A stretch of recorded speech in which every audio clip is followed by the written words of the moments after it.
since I've been here. They kept me completely clean. Strap in. The Rip City Drive with Chad Dewing starts now.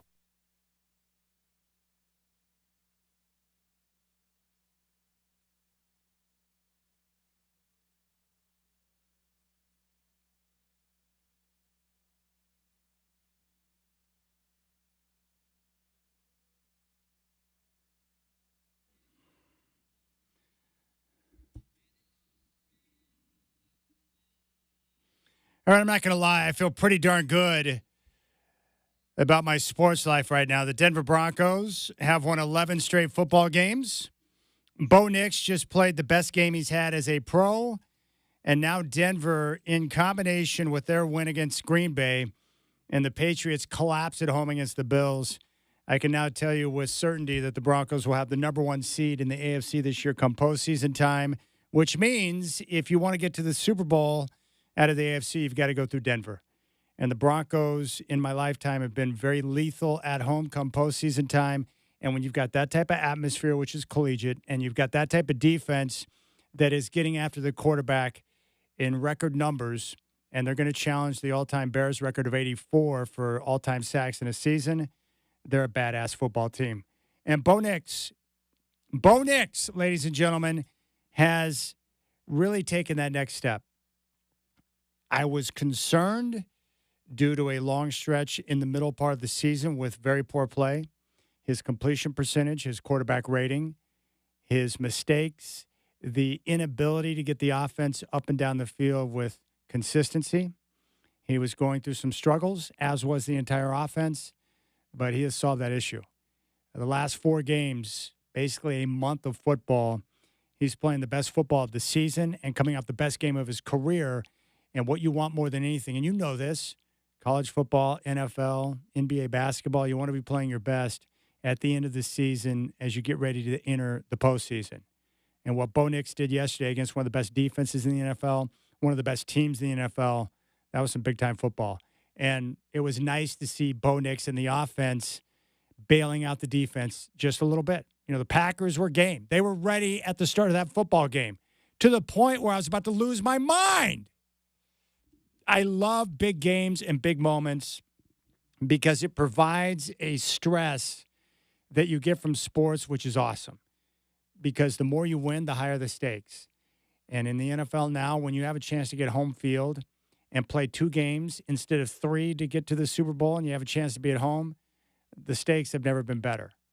And so this is a big-time opportunity for Bo Nix, for Sean Payton and the rest of that team, and they got the job done against the Green Bay Packers. That was a big-time win. And I love games like that because what you hope for when it comes to your team is that the best players, the big-time superstars, make the best plays in those moments. And the Broncos were on the verge of possibly getting their ass whooped yesterday in the second half. The Packers had moved the football at will in the first half.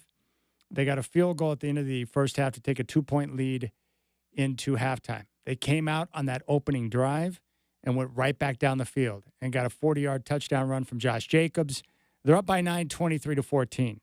The Broncos, 3 and out on that opening possession in the second half. And that's when I could feel my sphincter tighten. I could feel the blood pressure starting to rise. I started to sweat on the underarms. Like the whole stress thing came into play because I was like, they're screwed. What are they going to do? They can't get a stop. And the offense isn't going to be able to keep up with Jordan Love. Well, that's when Patrick Surtain stepped up and made a big-time play, a game-changing play. He stepped in front of a pass that was intended for Christian Watson. He got the pick, and that turned the entire game. And then all of a sudden, the Broncos, they went straight down the field. Boom, boom, boom, boom, boom. Bo Nix, over 300 yards passing, 4 touchdowns, no picks, no sacks given up. His accuracy was there. He was making big-time plays down the field, and he played with confidence, in full command of the offense. And so now you look at Bo Nix over the last 4 weeks. He won a game against Kansas City and outplayed Patrick Mahomes, something that nobody said was possible. He then came out and made big plays throughout the game and at the end of the game and in overtime in that clutch win against the Commanders. He then played a very efficient game and was in control throughout against the Raiders. And then he comes out yesterday and outduels one of the best quarterbacks in football, Jordan Love, and leads the Broncos to their 11th straight victory. So I'm pretty excited.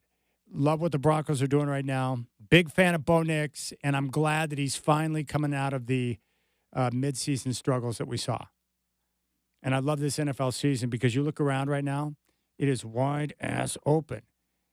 And goodbye to the Kansas City Chiefs. I don't like Chief fans. I have grown up an AFC West fan as a Broncos fan my entire life. So there are certain teams I hate more than others. Raiders, Chiefs, right at the top of the list. I respect Andy Reid. I respect the Chiefs organization. I love Patrick Mahomes. I think he's one of the greatest quarterbacks I have ever seen.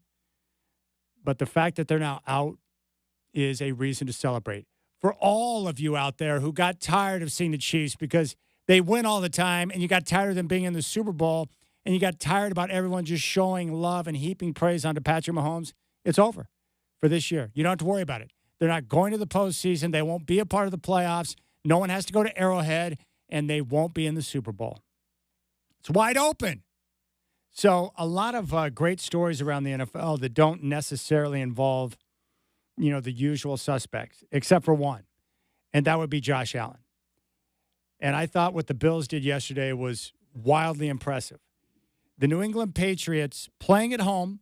They've already got an earlier season win over the Buffalo Bills. They went into Buffalo and got the win. They're getting a chance to go up, sweep the season series, and win the division. And they come out on fire. 21-0 in the blink of an eye, and you're looking at the Patriots. And in my mind, as they're building that 21-0 lead in the first half, I'm like, the Broncos have to get home field. They can't go into Foxborough and win. And then all of a sudden, Josh Allen became Superman once again. He went into the phone booth, he put on the cape, and he just started to catch fire. So the Bills, down 21-0, got a touchdown, gave up a field goal before halftime. They go into the locker room down 24-7. And at that point, I was like, I don't see how they're going to be able to pull this one off. 5 consecutive drives for the Bills in that game, resulting in touchdowns. And Josh Allen was awesome. And Cook was terrific. And Josh Allen was spreading the football around. They had multiple guys step up to make plays. And every time they needed to make a play in that second half against the Patriots, they did so. And by doing that, they keep themselves alive for the division. And they probably shook up the Patriots a little bit, who have to be questioning things now because they had that game won. And yet the Bills came back. So if you look at the AFC playoff picture right now, and this is my big takeaway from what I saw with the Bills yesterday. So if you look at the AFC playoff picture, the Broncos are the only team that has clinched a playoff berth. They're number one, and they're going to get home field because they have the tiebreak on New England. They only have 3 games remaining, and they just need 2 wins to secure it. The Broncos are at 12-2, Patriots at 11-3. Right behind them, Jacksonville, who was on fire. They won big again yesterday. They've won 5 straight. The Patriots, the Steelers are 4th only because they lead their division at 7-6. Chargers at 10-4, Bills at 10-4, and the Texans, who are on absolute fire with 6 straight wins at 9-5. And the Colts, coming off that brutal loss to the Seahawks yesterday, they're on the outside looking in. I would say that those teams right there, Denver, New England, Jacksonville, Chargers, Bills, Texans, they are going to make the postseason. Now, I'm not ready to say that Pittsburgh's going to go in. It will be either Pittsburgh or it will be Baltimore, whoever wins the division. I would lean Baltimore right now, but I got to be honest with you, neither Pittsburgh or Baltimore looks particularly good. But if you look at the AFC playoff picture, these are your teams again. Denver with Bo Nix, New England with Drake May, Trevor Lawrence and the Jacksonville Jaguars on fire.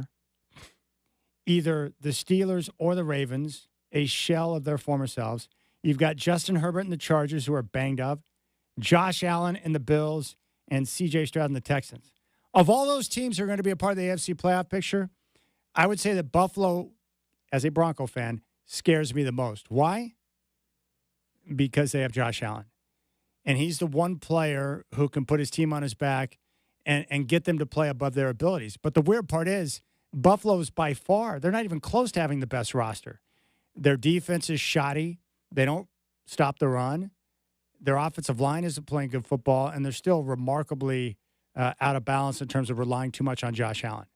So all I'm saying is that if it's not now, then when will it be for Josh Allen? Because Lamar Jackson's not in the way. Patrick Mahomes is not going to be in the way. But do the Bills have enough to be able to get through the gauntlet when they're going to be playing their games more than likely on the road? And I don't know the answer to that question. But these teams that have put themselves in prime position to have home field, going to be tough. Rams right now, number 1 seed in the NFC.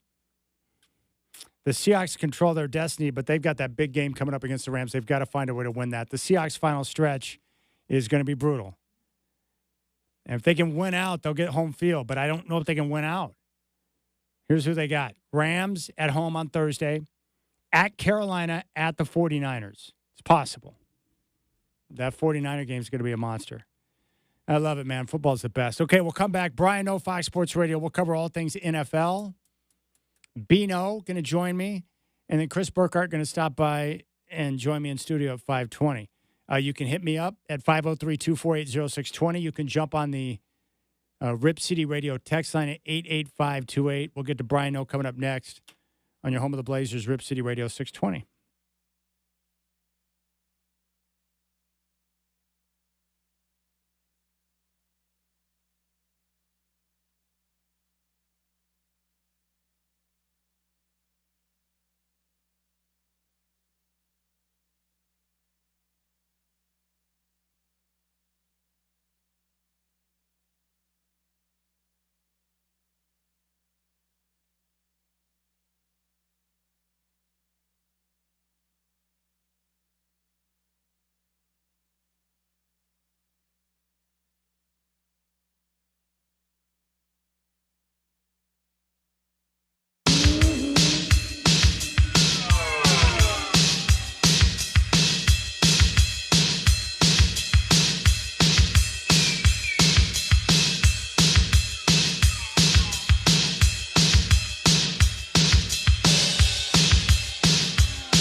All right, our next guest you can listen to on Saturday and Sunday morning before the games, countdown to kickoff. It's my man Brian O from Fox Sports Radio. Bino is back on the show. What's up, Bino? Chad Doing. Always good to be on with you, man. How are things with you? Oh, well, right now my sports life is pretty good because the Denver Broncos just won their 11th straight, and that doesn't happen very often in my life. So I'm just trying to embrace and enjoy every single moment of it right now. And with the Patriots' collapse, the Broncos more than likely are going to have home field advantage. And, ever since they expanded the postseason and only one team gets the bye, it's a major advantage to be able to get the time off and get both games at home. There's no question about it. See, now I'm happy for you and your Broncos. It was a nice win. Another one, as our friend DJ Khaled says all the time, right? How many in a row is that now for the Broncos? 10 in a row now? 11. 11 in a row. Yes. Wow, that's insane. But so congrats to them. They deserve props. But you had to go out and get greedy on me and get the Patriots to lose as well. And Gambling needed the Patriots. Now, I actually didn't have a bet on them to win, but they were tied to a couple of things that are basically bets, like a confidence pool. I thought I've sucked all year in this confidence pool, Chad. I peeked at the standings. I made the mistake of peeking at the standings before last Monday night's game. And I was in like fourth place. I'm like, how did this happen? So I'm in line to maybe cash in and win decent money. And then I had a sucky week, of course. I never should have looked at the standings. And the Patriots, man, I had pretty decent points on the Patriots. And they're up 21-0, and they can't get home as an underdog. It's insane, but that's the NFL for you. Well, I was watching that game, and I guess what I don't understand, Josh McDaniels is a good play caller, but it felt to me like in that second half, especially when things tightened up a bit, they got away from the run game. And Travion Henderson was annihilating the Buffalo defense because their run defense is poor. Why do you think they got away from that in those moments? Yeah, it's weird. It's one of those deals where, look, man, if you have just a 3-and-out or a very short drive, you look and you're like, what happened? The running game was so great. But if you go back to those drives, you might look and see, okay, we threw it on first down, and then we ran it on second, and it set up like 3rd and 5 or whatever, and we just didn't convert, and we had to punt. So it's not like they just abandoned it altogether. It was that they had a couple of really short drives, and they didn't have those sustained drives anymore, and that was the real reason. What was happening was the Bills were just winning time of possession so much, their offense started just clicking, man. They couldn't be stopped, and that's a little bit of a snowball effect, right? The Patriots' offense isn't in the same rhythm. They're on the sideline a lot longer. They finally get on the field. And maybe there's a throw to make, like, Hunter Henry, I think, should have had a catch for a first down, doesn't make the catch. Like, all of a sudden they start coming up a little bit short with these plays that they were making when they were in rhythm. So it's just weird how football, your rhythm can come and go. That's the way it goes sometimes. All right, so here's what I'm trying to figure out with Buffalo, because I'm looking at the AFC playoff picture right now. You're going to have Denver, New England, Jacksonville, either Pittsburgh or Baltimore, the Chargers, the Bills, and the Texans. The Bills, you and I have talked about this, they're a flawed football team. Yeah. Severely flawed, but yet they've got the best player in Josh Allen. How dangerous are they because they have Josh Allen, even though they've got major flaws and they're going to have to spend the time on the road come postseason time? Yeah, they're definitely dangerous because of not just what they bring to the table, but what the other teams don't. All these teams in the AFC have warts. And a few of them have, great strengths. The Bills have Josh Allen. You've got James Cook. You've got a pretty good pass defense as well. I think the pass defense is a little bit more of a byproduct of the run defense being so sucky, right? Teams aren't like, let's just throw it on them all day. They're like, why would we do that? Let's just run it on them. They can't stop it. So I think their pass defense is a little bit misleading. But, pass defense is top 5 statistically. So they do have some strengths. That rush defense is so bad. And when you're most likely not going to win the division, right? That was just delaying, I think, the inevitable. I think the Patriots are eventually going to get the hats and the T-shirts. That just didn't happen yesterday. So you're going to be on the road, right? You're going to be on the road throughout the playoffs. You're probably going to have to win 3 road games if you're Buffalo with the track record that they've had in the playoffs. The good news is you don't have to go through Mahomes and the Chiefs, But the bad news is you found a way time and time and time again to wet yourself in a variety of ways. Like when you have a lead with 13 seconds to go, you should be moving on to the next round. And they found a way to even lose that. So I don't know, man. I think that what we're really looking at here, Chad, is I'm hearing a lot more Bills love because I think you're just more skeptical about the other teams in the AFC. That doesn't necessarily mean that the Bills are going to emerge. They can, but I think people are getting a lot more comfortable with the idea of the Bills because it's a comfortable spot to be in. You're backing Josh Allen, who's magnificent. You're backing James Cook. You're backing a team that's had some postseason success compared to all the unknowns with these other teams that are just trying to emerge right now. So I think there's more Bills buy-in than there should be just because it's like a process of elimination type thing. Yeah, I'm with you on that. You know, the thing is I'm not going to buy into it. I've watched enough football now where my mind typically goes to, well, the Bills are the most dangerous because of Josh Allen. But I've watched enough football to know that you can have a great quarterback, an absolute super stud, but when your run defense is garbage and you have these flaws and you're still too reliant upon the quarterback, it's hard. Those teams don't win 3 straight road games to get to a Super Bowl. They just don't. So I'm going to lean toward the more sound football teams in all 3 phases, and that could come in the form of the Broncos, the Patriots, the Jaguars, or whoever. I actually like the Chargers. The problem is they've been so beat up with their injuries, but I love their pass defense, love their quarterback, I love their coach, and they're physically tough. I just don't know if they have enough bodies to get through the meat grinder in the postseason. I know that's the funny thing this year, especially in the AFC. You're better off taking the field than any individual team, like way better off taking the field. And you can't say that in a lot of years. There are a lot of years I would much rather have the Chiefs. You can have the field. Go ahead, knock yourself out with that. Like the Chiefs they're moving on to the Super Bowl most likely.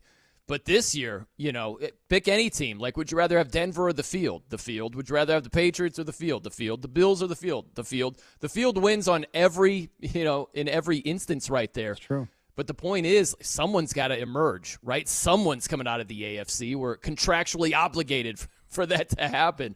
Which team it'll be, I really couldn't tell you right now, Chad. I think that your Broncos are in the mix, and if they're the 1 seed, they've got a shot. You got to win 2 home games to get to the Super Bowl, man. That's a great spot to be in. But, man, I know Bo Nix had an out-of-body experience last night, and he was tremendous, but I still don't trust him come playoff time. Well, so here's the question I have for Bo Nix or, Trevor Lawrence. What is it you need to see from Bo Nix before you can say, okay, I may have been wrong. He may not be Hobo Nix. Like, what else do you need to see? Because what I have seen over the last what I've seen over the last 4 weeks, and like I'm still in the same boat. Like guys have to prove it to me before I'll just lay down and say, okay, this guy's a stud. But what I have seen over the last 4 weeks is that he took out Patrick Mahomes and the Chiefs. No one thought that was possible. He outplayed him, and then he made big plays and had a good game against Washington. They had the come from behind win. Then he was very efficient and didn't make any mistakes against the Raiders. And then in a game that I thought they were going to lose yesterday, he outduels Jordan Love and puts up his best game in his career thus far and plays really good football. So here's what I know about Nix. I don't know the answer or the final product yet, but I know that he's playing his best football right now so far this season, and he's put together 4 strong weeks. So what do you need to see? Is it a run to the Super Bowl? Is it a championship before you can say, okay, I was wrong on Hobo. He's going to be better than that. What is it you need to see? Yeah, I need to see more consistency and, of course, like a deep playoff run when he's playing well and he's one of the reasons that they're moving on. That would mean a lot. I look at the guy and, yeah, you can point out things that he's doing very well. I think that he does a very good job of maneuvering around the pocket. He can get out of the pocket. He can extend plays. He can throw on the run to his right pretty well. And he's been very good come late in these games. In the fourth quarter, he's made a lot of plays. He's been clutch in a lot of instances. So there are things to like about Bo Nix. It's just the overall lack of consistency where, like his passer rating is below league average. That shouldn't be the case with Bo Nix. Like he's at 89.7, and he's played well these last couple of weeks to bump it up. A couple of weeks ago, he was tied with Carson Wentz. You can't be tied with Carson Wentz in passer rating. You just can't have that. And I look at the lack of a consistent running game, right? Like, you don't have your main guy in there. I love your offensive line, but you can't tell me you don't have some question marks come playoff time about the running game. And if the running game in a particular game is held in check, well, all of a sudden, Bo Nix is going to have to do more in the passing game. And I think that Sean Payton has done a very good job of making the passing game, in instances, not the whole time, but in instances, an extension of the running game, right? If you're not able to run the ball with great effectiveness, great consistency, you need to use that passing game, the quick passing attack, the short stuff, the easy reads, the easy throws. They've done a good job with that. You'd be proud of me. Gambling No had a bet on Bo Nix's completions yesterday, and he got there because that's what they do. They throw it short a lot. Not all the time, but a lot. And I'd look at the playoffs, and these good defenses and good defensive coordinators, they're going to look at Bo Nix and say, what does he struggle at doing? And what he struggles at doing more so is he likes to throw the ball over the middle. We want to make him throw the ball outside the numbers. It's not to say he can't do it. It's just that he's not as comfortable and he's not as proficient in doing it. So that's what they're going to force him to do. They're going to force his hand to do what he doesn't specialize in. And for a guy that has a passer rating that's below league average, that's not a great place to be when you can't just lean on the running game and say, all right, you're not going to have to do everything, Bo Nix. There might be a game where he's going to have to do a whole heck of a lot, and I don't love the chances of that happening. All right, I feel the same way about Bo right now as I do Trevor Lawrence. I love the way the Jags are playing right now. They're one of the hottest teams in football. I think they've won 5 straight. And Lawrence is quietly putting together a beautiful stretch of football. And I feel kind of the same way. Like, I love what he's doing right now. I just want to see more consistency from him, and we'll see what he can do come postseason time. But now, with the way he's playing and the way the Jags are coming together, I think Liam Cohen's done a heck of a job. Like, I just need to see a little bit more, but I like the way he's trending right now. Yeah, and he's done a really good job. And, it's the funny thing is we're just talking about Bo Nix. You could be like, why don't you like Trevor Lawrence? Trevor Lawrence has been killing it the last couple of weeks. He's played really good football, and it's the same sort of discussion, right, Chad? It's like, well, I mean, he has been freaking horrible in many instances. He's got a passer rating, again, below league average, and it's like he's played great lately, but can you trust him? Can you completely trust him come playoff time when, same thing, defenses are going to force his hand to do what he's not as good at doing? And listen, you've got the best rush defense in football in the Jags. You've got Travis Etienne, who's been really, really good, and that offense has started to take off when they're running it through him. And the way Trevor Lawrence is playing, he's got, I'd have to look, maybe 3 or 4 games in a row where multiple touchdown passes, over 225 yards passing. He's been really good lately, but you can't trust the guy until you see it, time and time again in the playoffs. He's got the talent, and maybe he's starting to realize it now with the production, but you got to see more to really buy in come playoff time, right? Yeah, we're talking to Brian No, Fox Sports Radio. All right, Gambling No, I need to know a question here. So, Packers suffering great injury and loss yesterday in the game in Denver. Michael Parsons done for the year with the torn ACL. Christian Watson got beat up in the game. They're now going to travel on the road to Chicago in another physical bloodbath that we saw just 2 weeks ago. So they're laying 2.5 to 3 points on the road. So what does your gambling senses tell you about that game against the Bears? Yeah, man, it's I'm not a big Bears guy, the Bears, man, they're living on takeaways. And I just can't trust their defense. They're giving up so many yards, And they've been good all season long in forcing turnovers, but what happens when there's a game against a really good offense who protects the football and they're not turning it over? Do you trust Caleb Williams and that offense to just match points?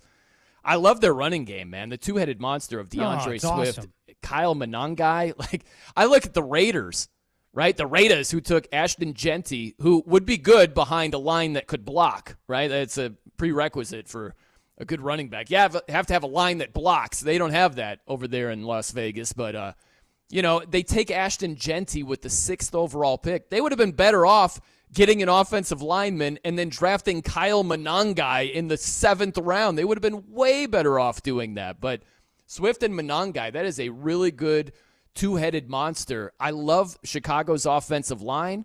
You've seen them be dominant before at times.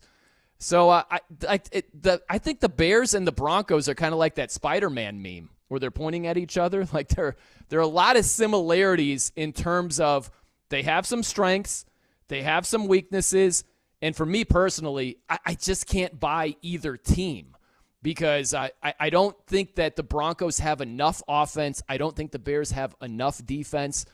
But they're in the thick of things in both conferences, right? Your Broncos, especially with the 1 seed right now. I'm not there with the Bears, man. I don't think they have a formula that translates to big-time postseason success. Not yet. Well, you mentioned the turnover department. They're plus 20 in the turnover ratio. That by far leads the NFL this year. They're plus 6 ahead of the Houston Texans. The Jags are plus 10, so that's how those teams are getting it done. I looked it up just for some giggles. Do you know what the best turnover ratio in the history of the NFL is?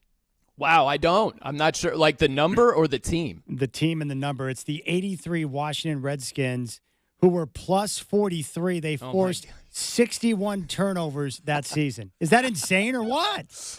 What was it? Plus 43? Yes. Plus 43. My gosh. Just think about that. Think about like minus your turnovers. Like this is turnover differential. Yeah. So there's a game that, the quarterback had an off night. He threw 3 interceptions. We fumbled it 1 time.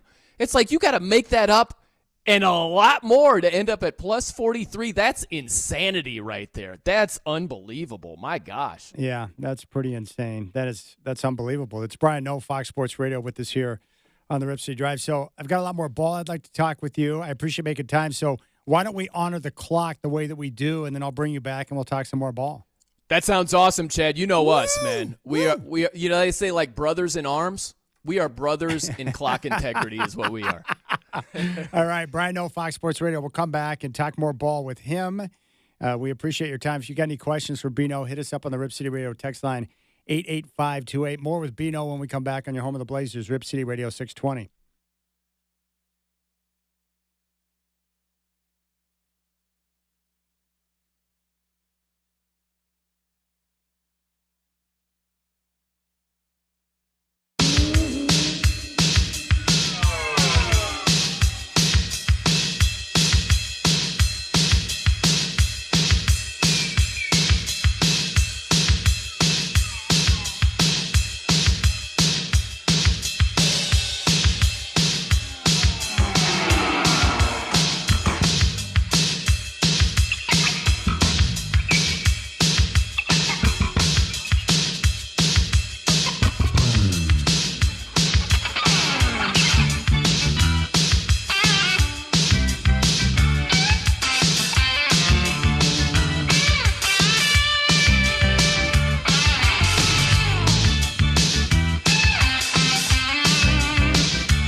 All right, what a pleasure it is to have Bino, Fox Sports Radio, on the show. You know what's amazing, Brian? This time of year, we get into December. How many teams that have nothing to play for, that have been eliminated from playoff competition, rise up and knock off teams that are playing for everything? We saw that take place on Thursday night with Atlanta and Tampa Bay, and then Carolina going down in flames yesterday in the Dome to the Saints. That just amazes me every time I see it. Isn't that wild? Yeah. And oh gosh, I hate to keep harping on this confidence pool, Chad, but I had Tampa in the confidence pool. They're up by 2 touchdowns, and they can't get home. It was the most disgusting way. I'm sure you saw that game where it was just like they gave up an easy touchdown. Their defense is way too soft. Like the rush defense, everything. They just can't get stops. And they give up a touchdown drive to the Kirk Cousins-led Falcons without Drake London. And it's like, okay. And then they force a fumble. They had like 5 guys around the ball. They don't recover the ball.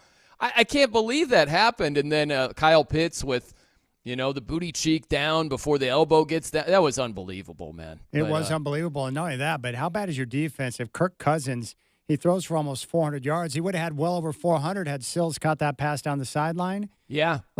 It's just bizarre to see that kind of stuff happen. And then I thought it was pretty wild because on Friday I was down at Spirit Mountain talking with the sportsbook manager, and we were talking about games that he's got an eye on. And he said, well, one to keep an eye on. He goes, Saints and Panthers. He goes, we have not received one single bet on the Saints all week long. And so all the money was loaded up on one side. And here was the interesting part. And he said, this is something to keep an eye on. He goes, if you have a game where you have a line, and in this case it was 2.5, and the money continues to load up on one side and the sports book makes no adjustment to the line, that is a telltale sign that you could be on the wrong side. And so I watched the game, and then sure enough, right on cue, the Panthers fell apart. They came apart at the seams, and the Saints were able to get the field goal at the end. I'm like, wow. Wow. Think about how many people got punked in that one. Absolutely. Yeah, and that's the thing, man, is I don't know how that happens time and time and time again, where it's like, okay, they know something I don't know, right? Like, you get all this money pouring in on the Panthers, and the line hasn't moved. It's like, that's very stinky and suspicious right there, and sure enough, it plays out that way. I'll say real fast, Chad, if you go back to that Thursday night game, there's something that happened on Thursday night, and you didn't see it on Sunday, but it's a common trend in the NFL where, say, a team like the Falcons, they were down by 2 touchdowns, right? They score a touchdown, they go for 2. Why? They didn't get it. Then they score a touchdown. Well, you got to go for 2 to get the game tied. They don't get it again. They're still down by 2 points, and I think they had to get that interception from Baker Mayfield or make a stop. Maybe the interception happened before. But they had to get a stop and get the ball back and then kick that last-second field goal. Like, they still needed points because they went for 2 and didn't get it initially. It's just this new school way of doing things, and it's great if you get the 2 and you're only down by 6. It's not so sexy if you go for 2, don't get it, you're down 8, you got to go for 2 again, you don't get that, and now you're still trailing. But that happened in the Lions-Rams game yesterday. Yes, it did. The Rams were up by 14. The Lions scored a touchdown. I'm like, here we go, crazy Dan Campbell. He's definitely going for 2, and he didn't. They kicked the extra point. They were down by 7. And I'm like, thank you. Like, Rams -6 salutes you, Dan Campbell, right? But, yeah, I don't know why, man. It's a lot of teams do it. It's the new school approach. But, man, a lot of teams get bitten by doing exactly that. Well, what they say is the new school approach I call pure stupidity. And I'm convinced now, and I'm glad you brought this up because it's my new pet peeve in football right now, are these coaches. And I love all these guys, too. Sean Payton is guilty of this yesterday, too, where these guys pretend to be geniuses. And all I see are a bunch of guys walking the sideline that need a calculator and some dude that understands analytics to tell them what's going on. Because Peyton yesterday, the Broncos are down 23-21, right? Mm-hmm. They score a touchdown to make it 27-23. Kick the extra point, you're up by 5. No, I think we're going to go for 2. Hey, idiot. Even if you make the 2-point conversion, you're only up by 6, you buffoon. Right. And then what really pissed me off is that they go back down and they score a touchdown and they kick the extra point. The Packers settle for a field goal. If you don't go for 2 and you have that extra point that's up on the board, you're up by 9, a 2-score game, you idiot. Why do it? I don't get it. Yeah, in that instance, and that's what I thought too, is they're only up by 4. So if the Packers score a touchdown, now you're down by 3. Yes. You would have been down by 2. Yes. You're right. So I don't get that. It just doesn't make sense to That's me. why I believe this now with Dan Campbell, Sean Payton, all these buffoons. I don't even think that they're following any type of analytics. I think these guys are shooting from the hip and going with their gut because that's the only thing that makes sense for some of the decisions that they have. Maybe they've got a play that's in the card for the week that they really like that they think they're going to be able to get based on the situation. But don't tell me that you follow some type of analytics plan because half the decisions these guys make no sense whatsoever. It's right. absurd. And listen, man, I'm not one of these like I'm against analytics. I think analytics, it's just more information, right? Like, so the more information you have, it can help you make a better informed decision. But I just want to see, like the Monday night game tonight when Joe Buck and Troy Aikman are doing it, I want to see the graphic when analytics is like, no, punt. You know what I mean? Like the graphic that they show, and analytics says, I'm waiting for it to be like, F it, go for it. I want to see on the graphic. That's basically what analytics says all the time. It's like, yeah, screw it, go for it. Why not?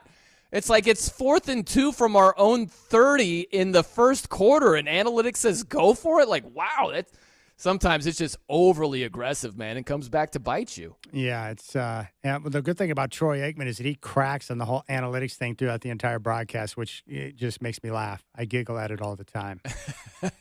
Yeah, sometimes it's really good, man. And listen, just logically speaking, there are a lot of situations where it's just not smart to to go the gambling route. And this is me talking right now, Chad. You know, like it's not smart to take a risk that severe. And also, it's a risk-reward thing. Even if the Broncos got the 2, I don't think that puts you in this great area of strength where it's worth the risk if it doesn't work out. It was just it was a bad move at the end of the game to go for it on 4th and 1 and get stuffed. It put him in better field goal, put him in better position there. Oh, my anxiety level hit all-time high. I'm like, great, you guys are idiots. Now they're going to go down and score because you're dumb. And fortunately, they didn't, but gosh, it's like, come on, Peyton, man, you're killing me right now. The other thing I don't understand is like these coaches where you score a touchdown, you're up by 7, you can kick the extra point to make it an 8-point game.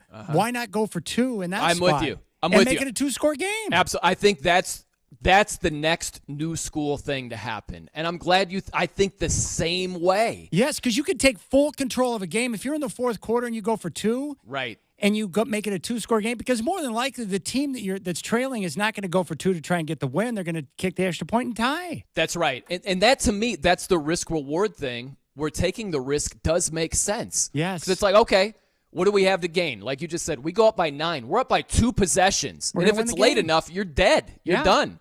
Right? If we don't get it, we're still up 7. And they're going to kick the extra point to tie it, most likely. The only thing that we give up is if we're up by 8, they score a touchdown, they have to get the 2-point conversion to tie it up. That's what we give up. But I think giving that up, if you don't make it, is worth it if you do make it. I think that's a risk worth taking. Absolutely. Who's the best team in the NFC? Is it the Rams? I still think it's the Rams, but, man, that Devontae Adams injury. Oh, that's devastating. That's a big deal, man. Dude, there were some key players that went down. Mahomes went down. Micah Parsons went down. Devontae Adams went down. And Adams he was having fun. He was enjoying playing with a legit QB, and I just hate to see that kind of crap. I do too, man. Injuries are the worst in sports. I hate them. It sucks, right? The Mahomes injury, the Micah Parsons injury was just such a weird, fluky thing, non-contact. It's like the elusive Bo Nix back there, the swivel hips Bo Nix, he put the little juke move on him and then the knee went sideways. It's just it's heartbreaking, man. Everything that they gave up trade-wise to get Micah Parsons to be in this position to make a run at a Super Bowl, and he goes down like that, which is really just a fluke injury. It's brutal, man. Absolutely brutal. Gut punch for all those teams that suffered big injuries. But the Rams, I love the Rams, what they bring to the table. Collectively, I don't like their secondary. I think they could be had right there. The Lions had some good success yesterday. Goff's thrown for over 330, like that shouldn't happen. But with Matthew Stafford playing at this level and with that offense, man, it is really hard to slow down. And Devontae Adams, he's been clutch in the red zone near the goal line. It was a couple of weeks ago, he had 11 touchdown catches. 8 of them We're from like the 10-yard line in. He's such a weapon down low when it gets all bottled up. His releases are so good. They're going to miss him. I don't know how long he's going to be out, but they're going to miss him every week he's not on the field. All right, real quick, I was curious. Of all the NFL stadiums you've been to, and you've been to almost all of them now, what's been your favorite? Man, my absolute favorite, I would say KC. KC, just the feel of Arrowhead. I know this is sacrilegious to tell you, but you're a football guy, right, Chad? I know you're a Broncos guy, but you're a football guy first.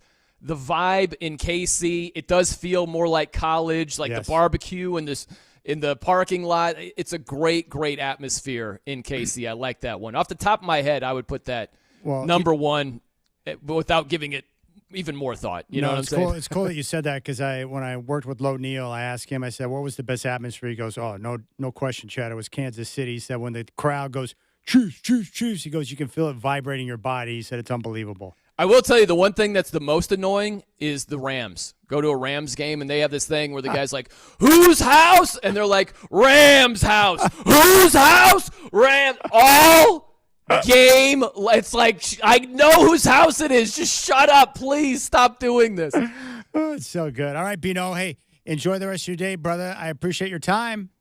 All right, man. Great hanging with you, Chad Doing. Enjoy the ball tonight, and go Fins. Let's get a little Fins up action tonight. Bino! All right, there's Brian O, Fox Sports Radio. Chris Burkhart going to join me in studio at 5:20. We'll keep things rolling here on the Rip City Drive.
All right, 4 o'clock chat here. What's up, my friends? The Trailblazers back home last night, and what a game it was. They outscored the Warriors 136 to 131.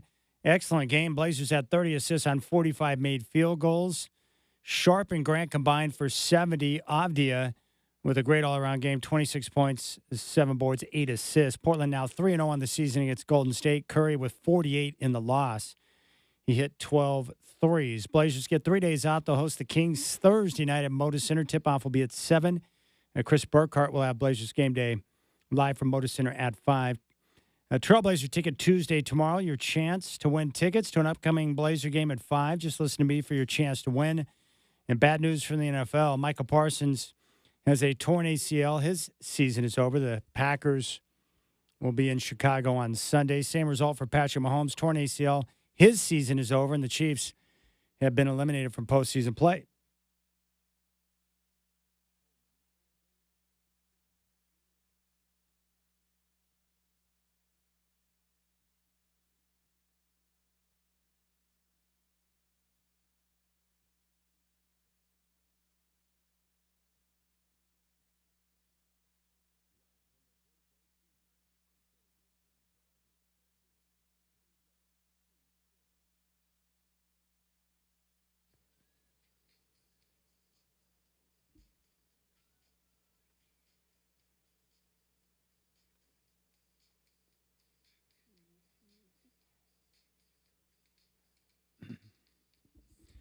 All right, I just saw this graphic on X. It says, other than Roger Staubach, Troy Aikman, Tony Romo, or Dak Prescott, name a Cowboys quarterback. Steve Pallor, who I believe played his college ball for the Washington Huskies, I met him in Vancouver back in the day when I was working over at Health Experience Athletic Club. I recognized him right from the start, and I had a chance to talk with him over the course of a couple of weeks because he was coming in to work out. He was there visiting his wife's family. So that was very enjoyable. Steve Pallor would be one. Danny White comes to mind. There are many guys. But, of course, he just named all of the popular ones. I also got this message, too, which is always nice. Anytime New England comes up in discussion, Travis and Boring says, Chad, it's not New England. It's Ningland. And I think he's referencing one person in particular, and that would be Robert, the drunk guy who called in once. Robert in Portland. What's up, Robert? Okay, you're saying New England and Denver. Yes. So who's smarter, Brady or Manning? Who's smarter, Belichick or your quarterback?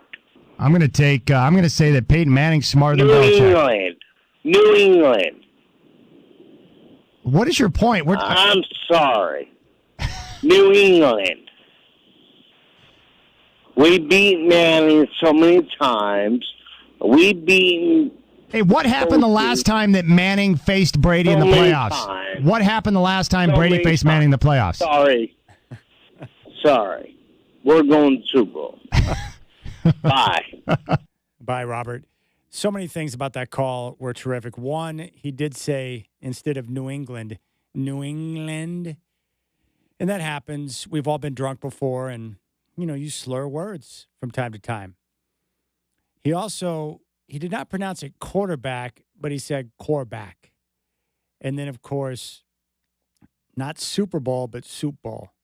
Everything about that phone call is tremendous. I'm sorry. And, when you're drunk, too, you apologize a lot for nothing. Robert in Portland. What's up, Robert? Okay, you're saying New England and Denver. Yes. So who's smarter, Brady or Manning? Who's smarter, Belichick or your quarterback? I'm going to say that Peyton Manning's smarter than Belichick. New England. What is your point? I'm sorry. New England. We beat Manning so many times. We beat. Hey, what happened the last time that Manning faced Brady in the playoffs? What happened the last time Brady faced Manning in the playoffs? Sorry. We're going to Super Bowl. Bye. I also forgot, too, he pronounces Denver with a D-E-M, Denver. That was a classic right there. Thank you, Robert. I appreciate that. I do need more drunk people calling the show. In fact, I will make you a promise. If you're drunk or intoxicated on a severe level, you go right to the front of the line at 503-248-0620. Oh, my goodness. Chris Burkhart going to join me in studio coming up at 5:20. I do want to take a couple of moments. I had something pretty sweet happen today, and it's been kind of a week of processing, after losing my brother last Sunday. And finally, after a full week, I decided yesterday to put out a post on Facebook just because I wanted to honor my brother's memory. I'm very leery about oversharing on social media. I don't want to be that person. And I don't want to, and what I was not trying to do, I did not want to take my brother's passing and make it about me because it's not about me. But I also wanted to honor him for being my big brother. And so I put out a post just kind of laying out some of my thoughts. And with that, of course, I've gotten a lot of reaction and people who have reached out.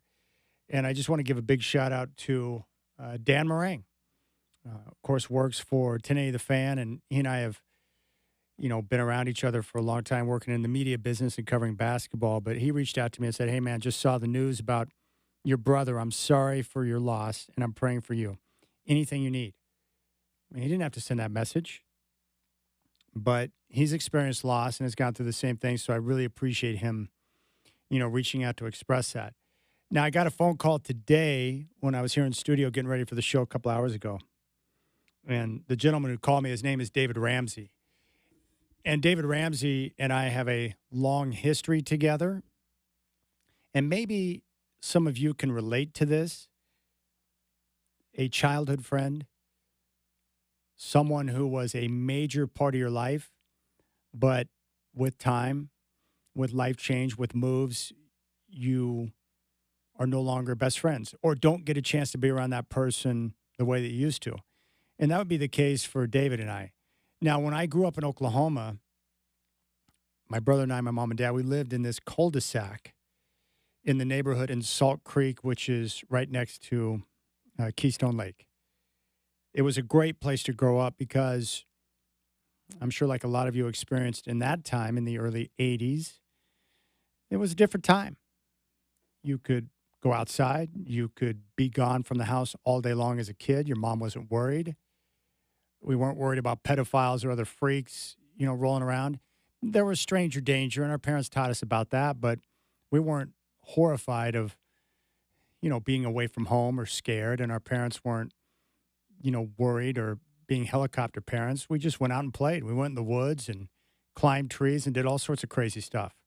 Played with matches, the usual stuff that kids do. But in that cul-de-sac, right next door, this is pretty awesome. The house directly next to us was John and David Ramsey. David was my age. John was my brother's age. And the four of us became friends. But David and I became best friends. He was my childhood bestie.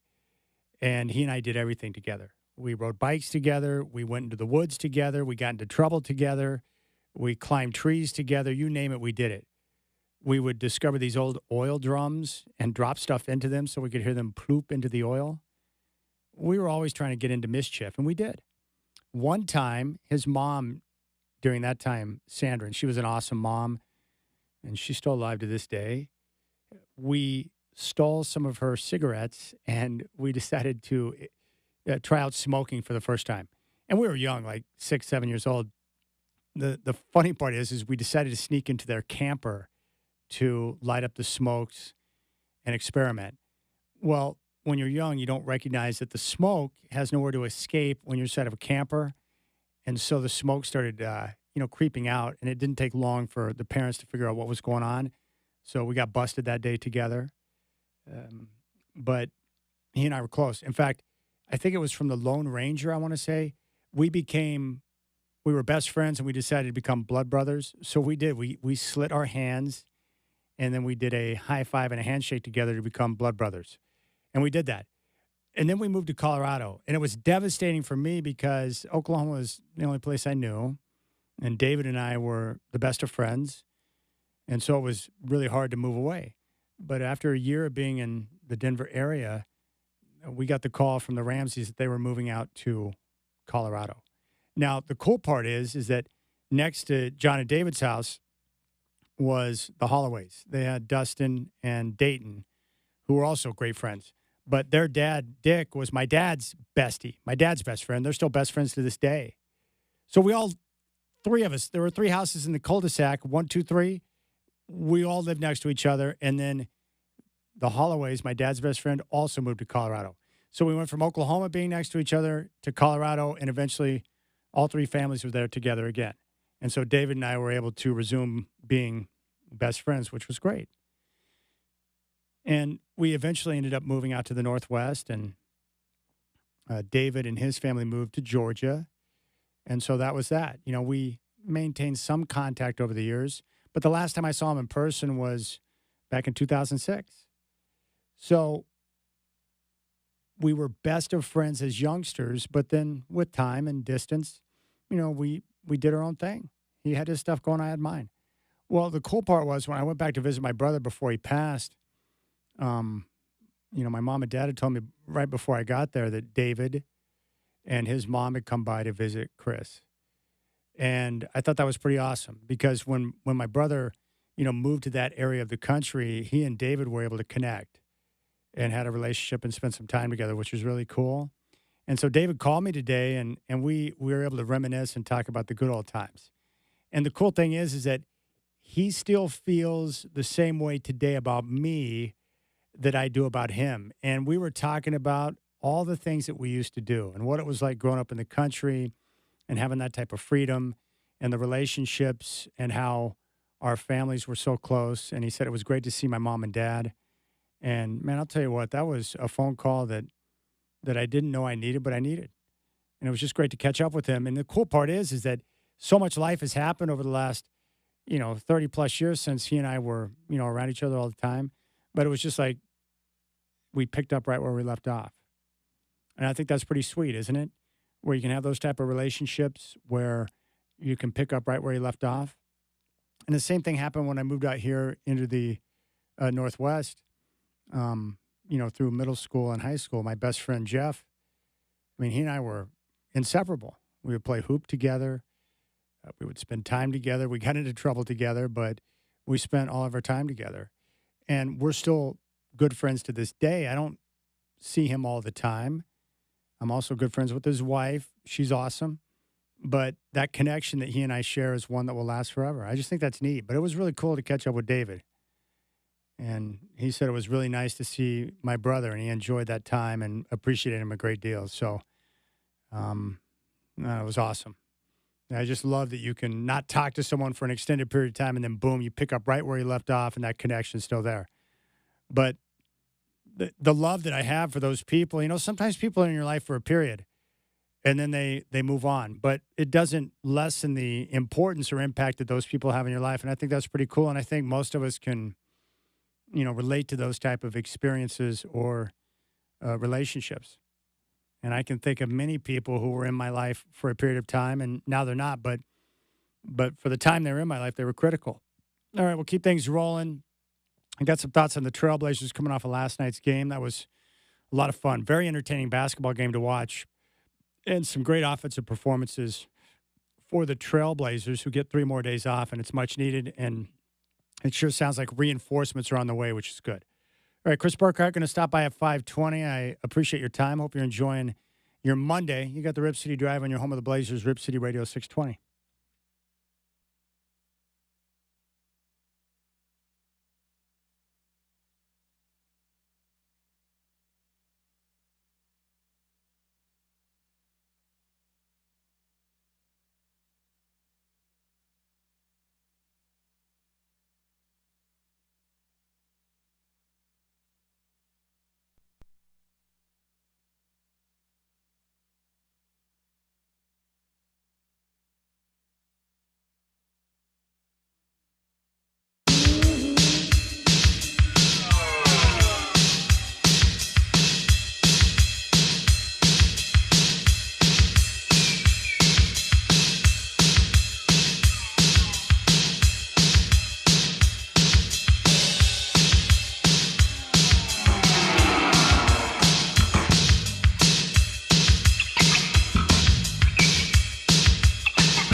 All right, Rip City Drive. The telephone number is 503-248-0620. You can also reach out in the Rip City Radio text line at 88528. I'll open up the text line in just a moment. I'm really ticked off. The service that provides the text line, they've got this new security feature. And raise your hand if you can relate to this, whether it's getting into your phone, your computer, your work computer, whatever the case may be. They have these extra layers of authentication now, and that's just another way of saying we're about to screw you. Look, man, your extra layer of authentication can kiss my ass. That's how I feel about that. Because now, if I'm not on that screen long enough, then when I go back to refresh it to see what the new text messages that have come in are, it wants to send me a new authentication code. So I have to keep relogging in. It's like, hey, idiots, do you want me to not use your product? Because it's a good way to do it. And people are always like, Chad, why do you give your cell phone number out over the radio? Because I want ease of interaction with people. You know, my idea is to make it easy. I don't need the extra layers, all right? The stuff drives you crazy. 503-248-0620 is your telephone number. You can join me coming up on Saturday. I'm going to be down at the BetMGM Sportsbook at Spirit Mountain Casino.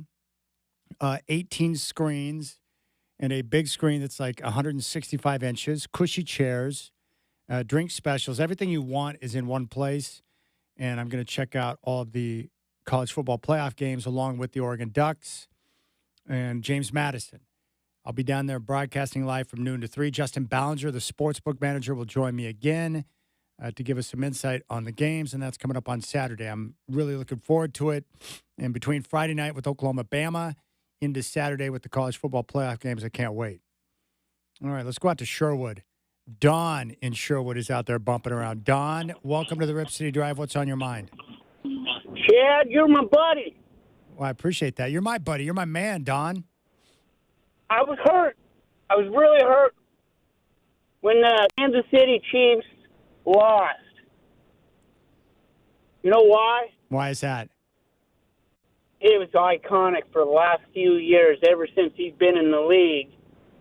This is the big brother that carried the big stick, and his big stick was Kelsey, and I just can't believe he's out of the playoffs, and it's a different feel. And it's an all-open race to the finish line, and I feel sorry for him on the last few seconds of the game. Oh, man, that's tough. Yeah, it certainly is tough. And I think what it is, Don, is that you don't want to see a player like Mahomes. Look, I'm not a Chiefs fan. I know a lot of you out there aren't either. But you don't want to see one of the best players in the NFL go down with injury like that. And not only that, but Mahomes has got the ACL. How long is he going to be out? Will he be ready to go at the start of next year? Will it be midseason? Like, I don't know. I just know that type of injury is really bad. And I don't like to see guys of that caliber get hurt. That's not good for the NFL. We need as many good quarterbacks as possible. Patrick Mahomes is one of the all-time greats, and he's a good dude. Now, I'm not a Chiefs fan, but I don't want to see him get hurt. But Kansas City's got some decisions to make now. And they're a prime example of the way the NFL is constructed, right? So they go out, they make an effort to draft their quarterback in Patrick Mahomes. They identified him as a talent. They went out, they got him. They paired him with Andy Reid, and he was tremendous. They had a good team around him. Good defense, Travis Kelce, Cheetah, players around him that could be difference makers. But what happens is once the quarterback comes off of the rookie contract and you've got to pay your quarterback big-time money, the way that elite quarterbacks should be paid, then all of a sudden you have to start to make decisions with how you're going to manage the rest of the roster. And before you know it, you miss out on a couple of key guys in the secondary. You all of a sudden have to let critical offensive linemen go elsewhere because you can't afford to pay them. And it puts a premium on your draft picks, the selections in the draft. The issue is, though, when you're the Chiefs and you've had a 7-year run where, you're in the Super Bowl every year, all of a sudden your draft picks aren't coming at the top of the first round or in the middle part of the first round. They're coming at the end of that first round. And then to make matters worse, If you're picking at the end of the first round, that means your second-round picks at the end of the second, the third, and so forth. You don't have access to the same types of players that you normally would have. And so it makes it more difficult to draft and continue to restock the talent that you need to be able to be competitive. So the Chiefs will need a little bit of a reset. It's not a rebuild. When you have Patrick Mahomes, you're not in a rebuild mode because he's such a great quarterback. Same thing with the Bengals. They're a mess right now. But when you've got Joe Burrow, you're not far off from getting to where you need to be. So the Chiefs are going to have to retool. They're going to have to make sure they continue to do all their due diligence with their draft process and draft well. But it's going to be hard.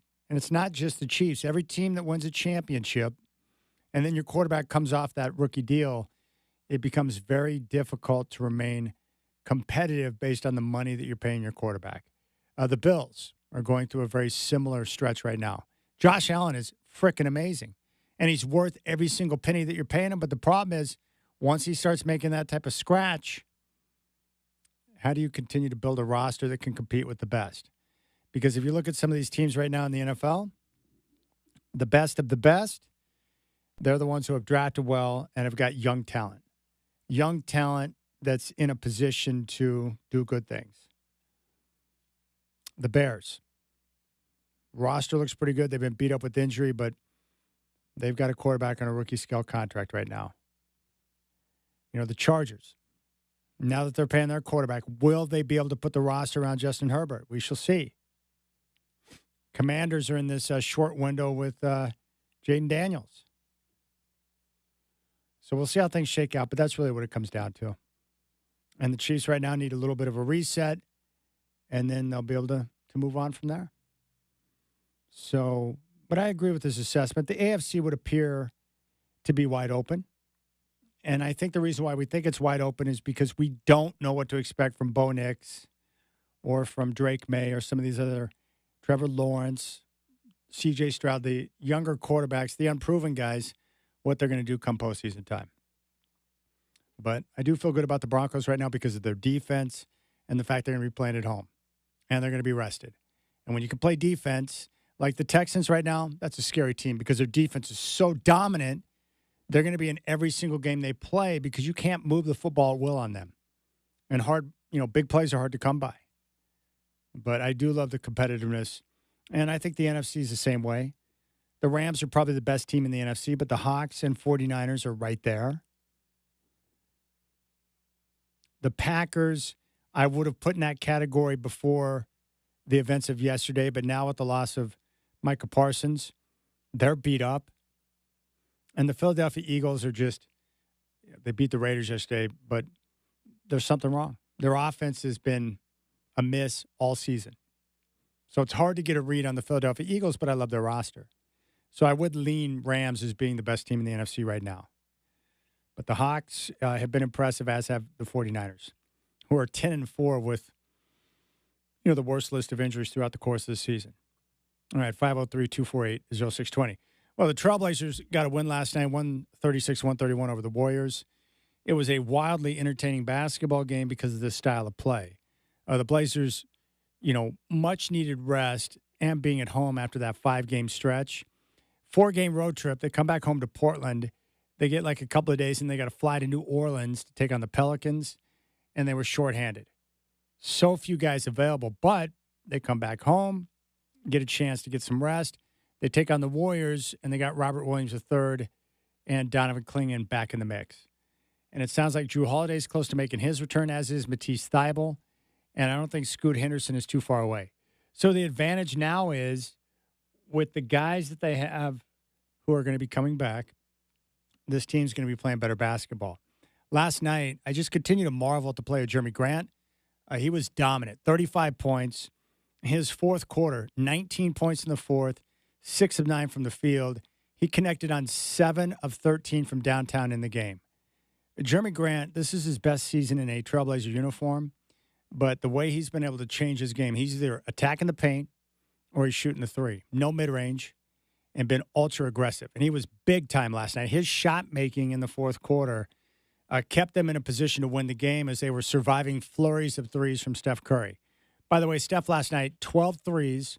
That's the most he's hit in the game against the Trailblazers. The single most in terms of three-pointers made in a single NBA games, Klay Thompson, who holds the record with 14. Dame is second. He's got 13. Multiple guys, including Steph and Dame, have hit 13 threes in a game before.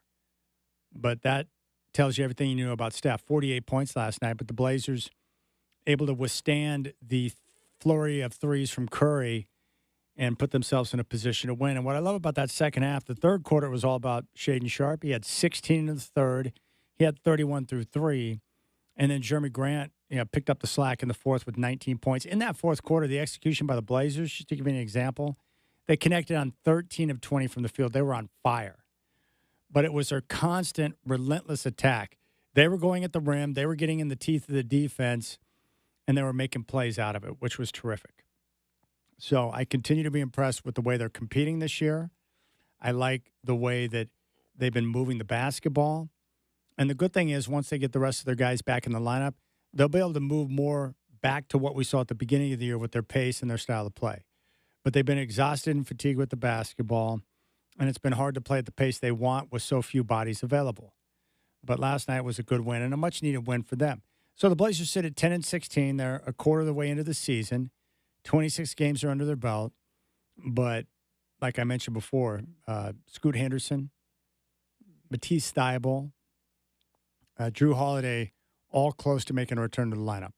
So you combine that with the fact the schedule is going to lighten up as they continue to move forward throughout the season, and I just like where they stand. And I'm not panicked or frustrated. I get the frustration from Blazer fans because you take this year, which started out through the first 8 games with so much promise, with wins over Oklahoma City and Denver and the Warriors, and then all of a sudden guys started dropping like flies, and then the losses started to pile up. And I know why. You've got the trauma from the past few seasons where the Blazers were focused on the tank and improving their draft position. And then all of a sudden you got a little bit of promise, but then the unfortunate injuries, crop up again. So I understand the frustration. But the reason why I'm not concerned is because this team this year is different than the years past. Their goals and what they're trying to accomplish as an organization this year are different than years past. And the reality is when you're missing multiple key players from your lineup and you've got guys playing meaningful minutes who are on two-way deals, you can't expect much in terms of wins and losses. But I do watch the way they compete. Are guys committed to what the coach is trying to accomplish? Do you have guys who are embracing their role? And what I see from those guys is yes. And they obviously respect Coach Splitter, and they're playing hard for him. So I don't know how you can be upset about that. It's frustrating to see so many guys in and out of the lineup, but once they get healthy and we get an extended stretch with their guys, I think we're going to see some good basketball. But last night was fun. That was just a fun NBA regular season basketball game to watch. The pace, it was like the perfect scenario, I think, for Blazer fans because you go to the game because you want to see star power. Steph Curry goes crazy with 48, and yet the Blazers still able to scratch out a win. Big props to Donovan Clingan and Robert Williams III. They both played limited minutes to a degree, but the production, especially in the rebounding department, it was there. Double-double for Williams. Clingan very strong on the glass. And, Clingan's one of those guys, the youngsters, where you can see the improvement from year 1 to year 2. But when he's not in the lineup, and that was the good thing about him being out for a couple of games, is that it helps you realize how important he is to their attack. But the way he works, his desire, his toughness, the physicality that he brings to the floor, that was a physical first half last night. And I thought Clingan's style of play and his mentality kind of fit that really well. I just like him because he's the winner. I mean, that's really how he's programmed. That's the way he operates. But Jeremy Grant, props to him. I didn't know what to expect from Grant coming into the year. I didn't know if he would embrace the role of coming off the bench. Obviously, he's been able to start a number of times of late because of the injuries. But, man, he's been playing his balls off. And he's been very productive. And last night, he was super clutch, hitting big shot after big shot.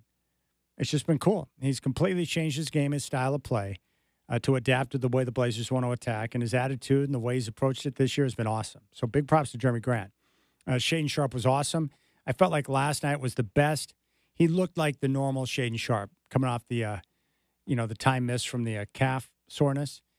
His legs were back. He played with energy. He was attacking last night. He shot the 3-ball well. I think he made 12 of 18 field goals. He was awesome. And then Denny Avdia is just he's out there doing what he does. The points, the rebounds, the assists. So those three guys alone carried the offensive attack. Robert Williams and Donovan Clingan provided the rebounding and the defense in the paint. And the Blazers now 3-0 on the season against the Warriors. Good win. Very good win. And the Blazers have 7 more games to go before the end of the year, and their schedule is starting to lighten up. They're going to have a chance to collect probably 4 to 5 more wins before the end of the year, and then they're going to be in a very good position as they kick off a brand new year in January to get themselves right back into the mix, into the playoff conversation in the Western Conference. So I like where they're at. I like the way they're competing. I like their style of play, but I thought last night 30 assists on 45 made field goals. Physicality was there. Shot making was there. They just did a good job. And the Warriors, you watch them. Burkhart and I were talking about this last night after the game. They're just very mid. They're like an average basketball team. Steph Curry and everybody else. Nothing special about the Warriors. And it's just weird because we're so used to them being great, but they're no longer great. And I feel bad for Steph from the standpoint that he's still great, but they don't have the roster or the talent around him to where they can really be considered a threat in the Western Conference, especially when you stack them up against Oklahoma City, Denver, Minnesota, and the best of the best in the Western Conference. But I think the Blazers, they're going to be just fine. One quick story about that game last night. So last night was one of the collectible glass nights, and it was a Dame glass. And it was awesome because it's Dame, and he's holding the microphone, like he's out there yelling, "Rip City!" Great glass. And so I wanted a Dame glass, so I reached out to Blazer fan Ray. He's like, "Don't worry, I got you. And before you know it, he hand-delivered a Dame glass to me at Press Row, and it was in its little box. So I finish up the post-game, and I'm doing my little post-game video wrap and writing a couple of things for the website, and I get all my stuff done. And then when I'm done, I pack up and I head up to Section 330 to help Chris break down our broadcast position for pre and post. Well, when I got up to Section 330, I realized that I didn't have the Dame glass. I thought, well, I'll just go back down to Section 113, Press Row, and I'll get my glass and come back up. Well, I go down there, and the glass is gone. It's not there anymore, but yet the papers and some of the trash are so strung about. And so I'm like, what in the world's going on? I'm like, someone just kiped it. So I went up to Section 330 again, and I was like frustrated. And so Chris and I packed up and we went back down to take one last look. And there was a guy who was helping clean up, Moda Center, one of the working crew. And he was wearing like these elastic pants, and he had a Dame glass in the box, like just stuck in between the side of his body and the band on his pants. And I'm like, that's my glass. And so I asked the guy, I'm like, hey, who is cleaning up this area over here? And he goes, yeah, I don't know. He goes, are you looking for something? I said, yeah, one of those, boxes with the Dame glass. He's like, yeah, I haven't seen anything. And of course, I wasn't going to accuse him of taking my glass, but it was like right there in the side of his pants. I'm like, that's unbelievable. So of course, I just walked out, and so I don't have a glass, but he does. I can't blame him. I would have done the same thing. If I found a Dame glass just sitting there by itself and no one's around, I would have added that to my collection too. All right, we'll keep things rolling here. Chris Burkhart going to join me in the studio at 5:20. Rip City Radio text line is 88528. You got the Rip City Drive on your home of the Blazers, Rip City Radio 620.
All right, I was really impressed.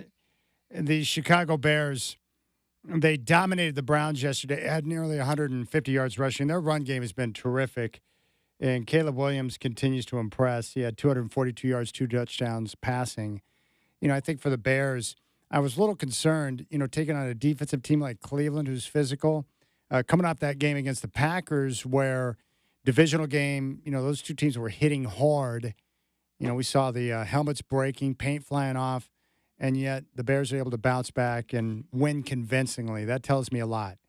And now they get the Packer rematch coming up in Chicago as a short underdog at home. That's a big-time football game.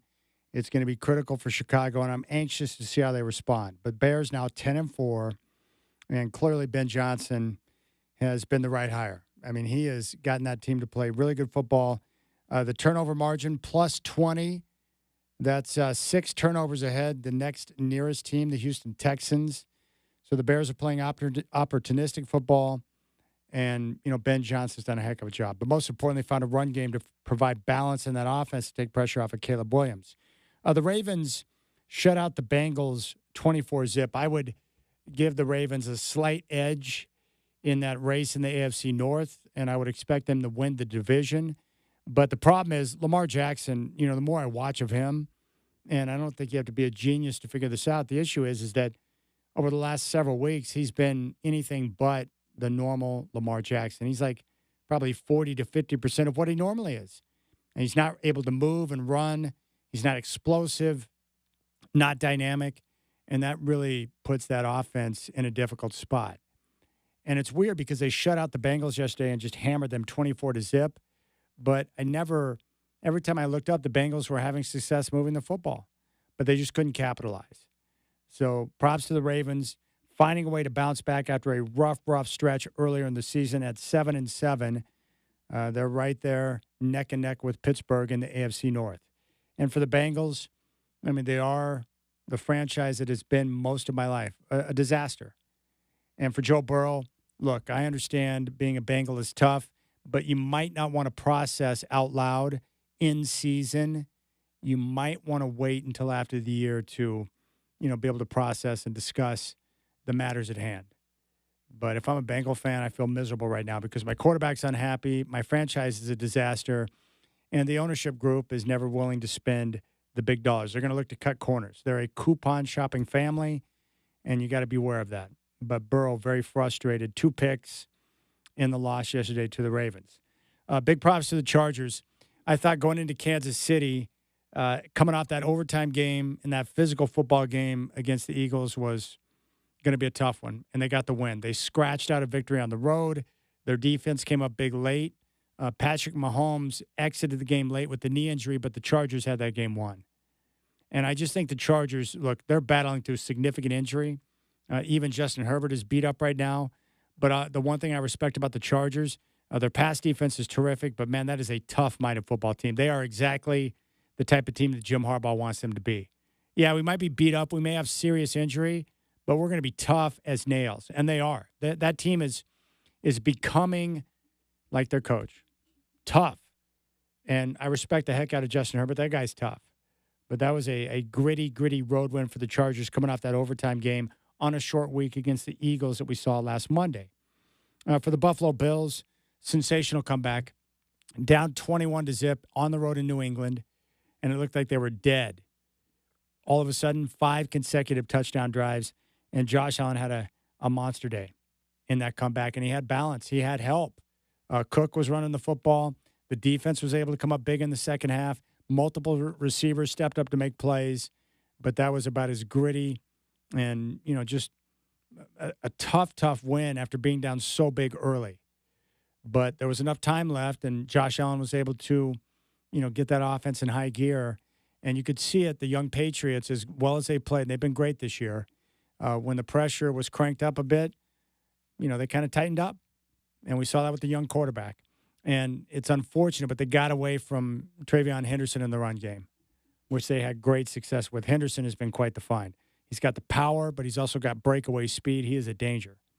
And so we'll see. The Bills, with that win, put themselves back in contention for the AFC East. Eagles, 31 zip winners over the Raiders, but it's really hard to gauge because the Raiders are just crap. They're absolutely the worst team in the NFL. They're a disaster of a franchise. And I thought Pete Carroll, and I said this before the year, would bring stability, that they would no longer be a rudderless ship. I was wrong. Pete Carroll is, he seems a little bit dated now. Geno Smith's been terrible. The offensive line is hideous. They suck. It makes me happy because I hate the Raiders, but that is a crap franchise. What a garbage football team they are. Horrible watch. The Jaguars are awesome right now. 5 straight wins.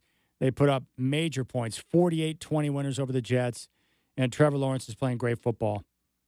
3 touchdowns, 260, in that game, 5 touchdowns for Trevor Lawrence, 330 passing.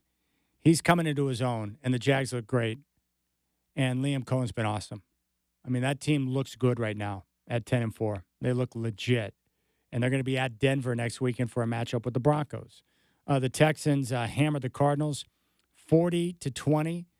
There were no scoregamis yesterday. Only the 6th time in NFL history where scores ended 40-20. But that Texan defense is the best in the NFL. And they're second in the NFL behind the Bears in turnover ratio. The Broncos over the Packers. Bo Nix, best game of his career, 4 touchdowns, over 300 yards passing. And it was Patrick Surtain who turned the game in that second half. When they needed a big play, he made it, and the Broncos rolled after that. Rams look great. Matthew Stafford's probably going to win the MVP. Rams probably the best team in the NFC. The Panthers, like the Bucs on Thursday night, lost a brutal home game or a road game at the Saints, who have nothing to play for. Just their 4th win of the year, 20-17. They overcome a 17-7 deficit to win that game. 49ers continue to impress. Brock Purdy was razor sharp yesterday in the win over the Titans, who are garbage. 10-4 for San Francisco now in the season. And Kyle Shanahan, best coaching job of his career with all the injuries they've sustained. And the Seahawks, not great, but Sam Darnold stronger in the second half, and they survive Phillip Rivers and get the last-second field goal to win it 18-16. And the Vikings defense overwhelms the Cowboys 34-26. I mean, this time of year, man, the last couple of weeks of the season, always great. But the playoff picture on both sides, NFC and AFC, is starting to clear up. All right, Chris Burkhart's coming up at 5:20. We'll continue Rip City Drive on your home of the Blazers, Rip City Radio 620.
All right, what's going on, my friends? Chad here. We start with the NFL. Monday Night Football coming up in 15 minutes.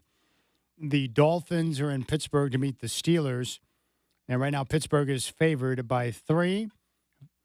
The game can be viewed on ESPN. Also from the NFL, bad news for the Chiefs. Patrick Mahomes tore his ACL against the Chargers. His season is over, and the Chiefs have been officially eliminated from the postseason. Michael Parsons tore his ACL in Denver. His season is over. The Packers will be in Chicago to meet the Bears on Sunday. Trailblazers back home last night. They outscored the Warriors 136-131. 30 assists on 45 made field goals for Portland. Sharp and Grant combined for 70. 26, 7, and 8 for Denny Avdia. And the Blazers now 3-0 on the season against the Warriors. 3 days off for the Blazers. Back home Thursday night to take on the Kings. Tip at 7. Chris Burkhardt will have Blazer Game Day live from Moda Center at 5.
All right, as I mentioned, my Damian Lillard collectible glass was stolen from me last night at Moda Center. And I looked in the eyes of the guy who ripped it off from me, but of course I couldn't accuse him because I had no proof. But I'll tell you what made my night better. I am currently holding half a bag because it was full when I received the bag last night, but it's now half a bag. It's a package of the original jerky that comes from the Original Steer Market, which is located at 12348 Southeast Division Street in Portland, the Original Steer Market. I have eaten a lot of beef jerky in my time. I'm a big fan of healthy snacks, and I like food that I can have with me on the go, you know, especially in this business, because how many people take a lunch break nowadays? Like, I don't know about you, but when I'm working, my workday's busy enough to where I don't have time to just, hey, I think I'm going to pop out for lunch. That's not the way radio works. So you've got to bring food that you can eat as you work and be able to grab a bite to eat during a commercial break or whatever the case may be. But in all my time and all the great beef jerky I've consumed, this package of original jerky from the Original Steer is the best. Chris Burkhardt brought me a package. His Pops owns and operates the Original Steer. And if you love jerky, you got to go check it out. This place is amazing. And every time I have a bag, I'm just blown away at how good it is. I'm amazed. I love great snacks, but beef jerky is amazing. So thank you, Original Steer. I appreciate you. Okay, you can hit me up on the text line at 88528. You can call and join the show at 503-248-0620. Chris Burkhardt is going to join the program coming up at 520. My sports life is great. The Broncos won their 11th straight yesterday over the Green Bay Packers in a game I thought they were going to lose. They were down 23-14 in the third. The Packers had the ball. It looked like they were going to take full command of the game, and then Patrick Surtain stepped in front of a pass intended for Christian Watson. Interception, and the Broncos proceeded to go on a little, shall we say, scoring streak. They caught fire. And as a result, they took control of the game, and Bo Nix played his best game of his career thus far. And I guess what I've learned is this. It's wide open in the NFL this year on both sides, NFC and AFC. The teams that we thought were going to be factors in the AFC are not. Baltimore is probably going to make the playoffs, but they're a shell of what they have been. Buffalo is going to make the postseason, but they're going to be a wild card team. And even though Josh Allen is awesome, they have a lot of issues with their team. Run defense is terrible. Offensive line has not been great. They've just got warts. And Kansas City was eliminated from postseason contention.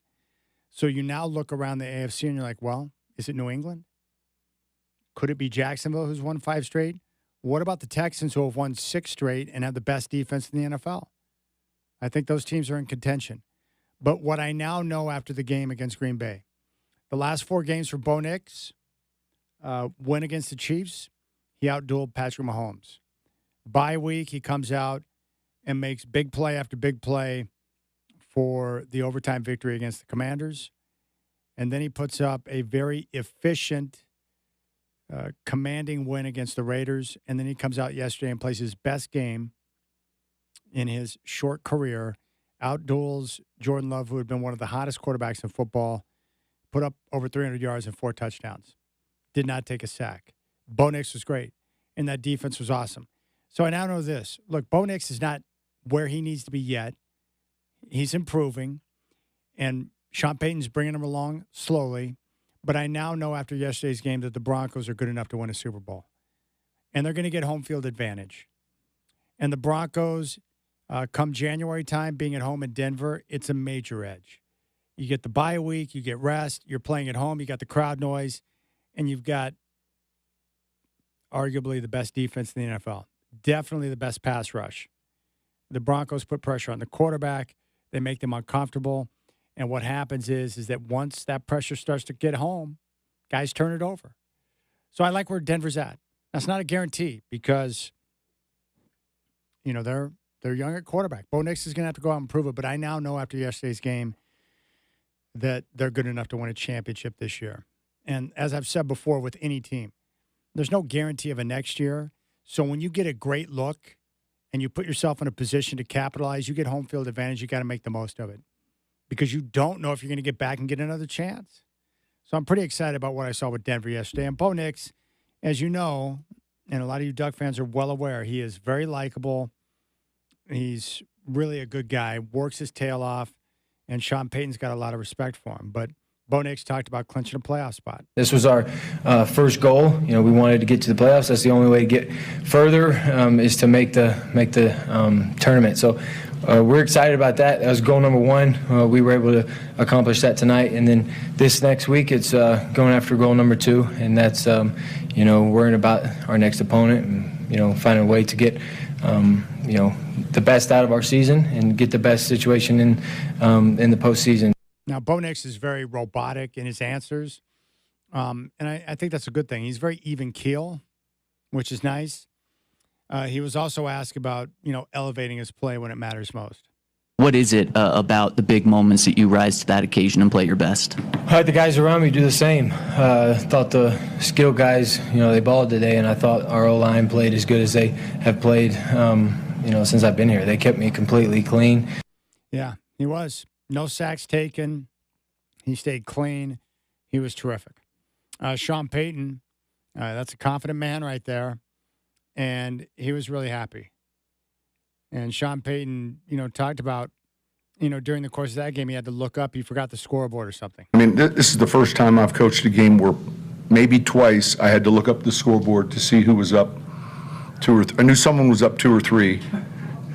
And I can't recall having to ever do that. Hoping, as you looked up, like it was us.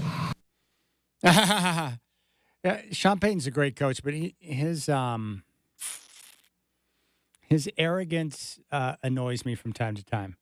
If someone still needs to explain to me why, hey, Sean, why did you go for 2 when you just scored a touchdown to take a 27-23 lead? You want to explain that one to me?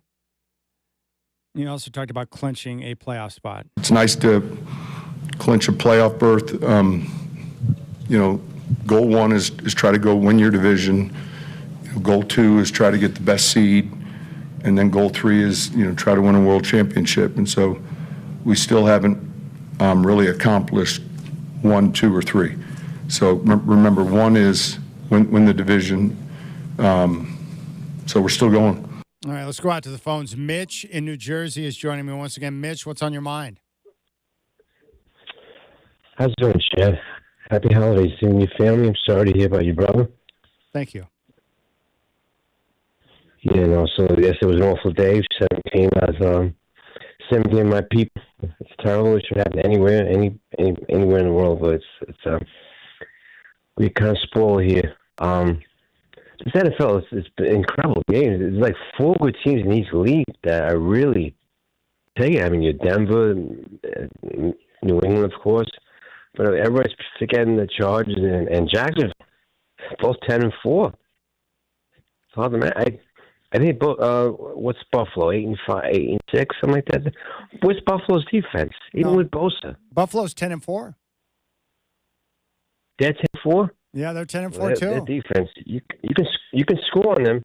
You can score on Buffalo. Yeah, and their run defense is terrible. That's what made that comeback so impressive yesterday. Is that in the first half, New England was moving the ball at will, and then the Bills were able to tighten up, and Josh Allen caught fire there in the second half. But you're right, the Bills. You can move the football on them. There's no question about it. You know, Josh Allen, before I get to the MC, Josh Allen reminds me of he's big and can run you over. John Elway, but not as good. I don't think he'll ever be as good as John Elway. But he's got the size. He's got that arm. From somewhere in the West Coast, I forgot, South Dakota, one of those schools. You know me. Wyoming. So I'm the black sheep over here in the East Coast. Sam Darnold's doing quite well, but you see, Detroit's, they're not going to make the playoffs.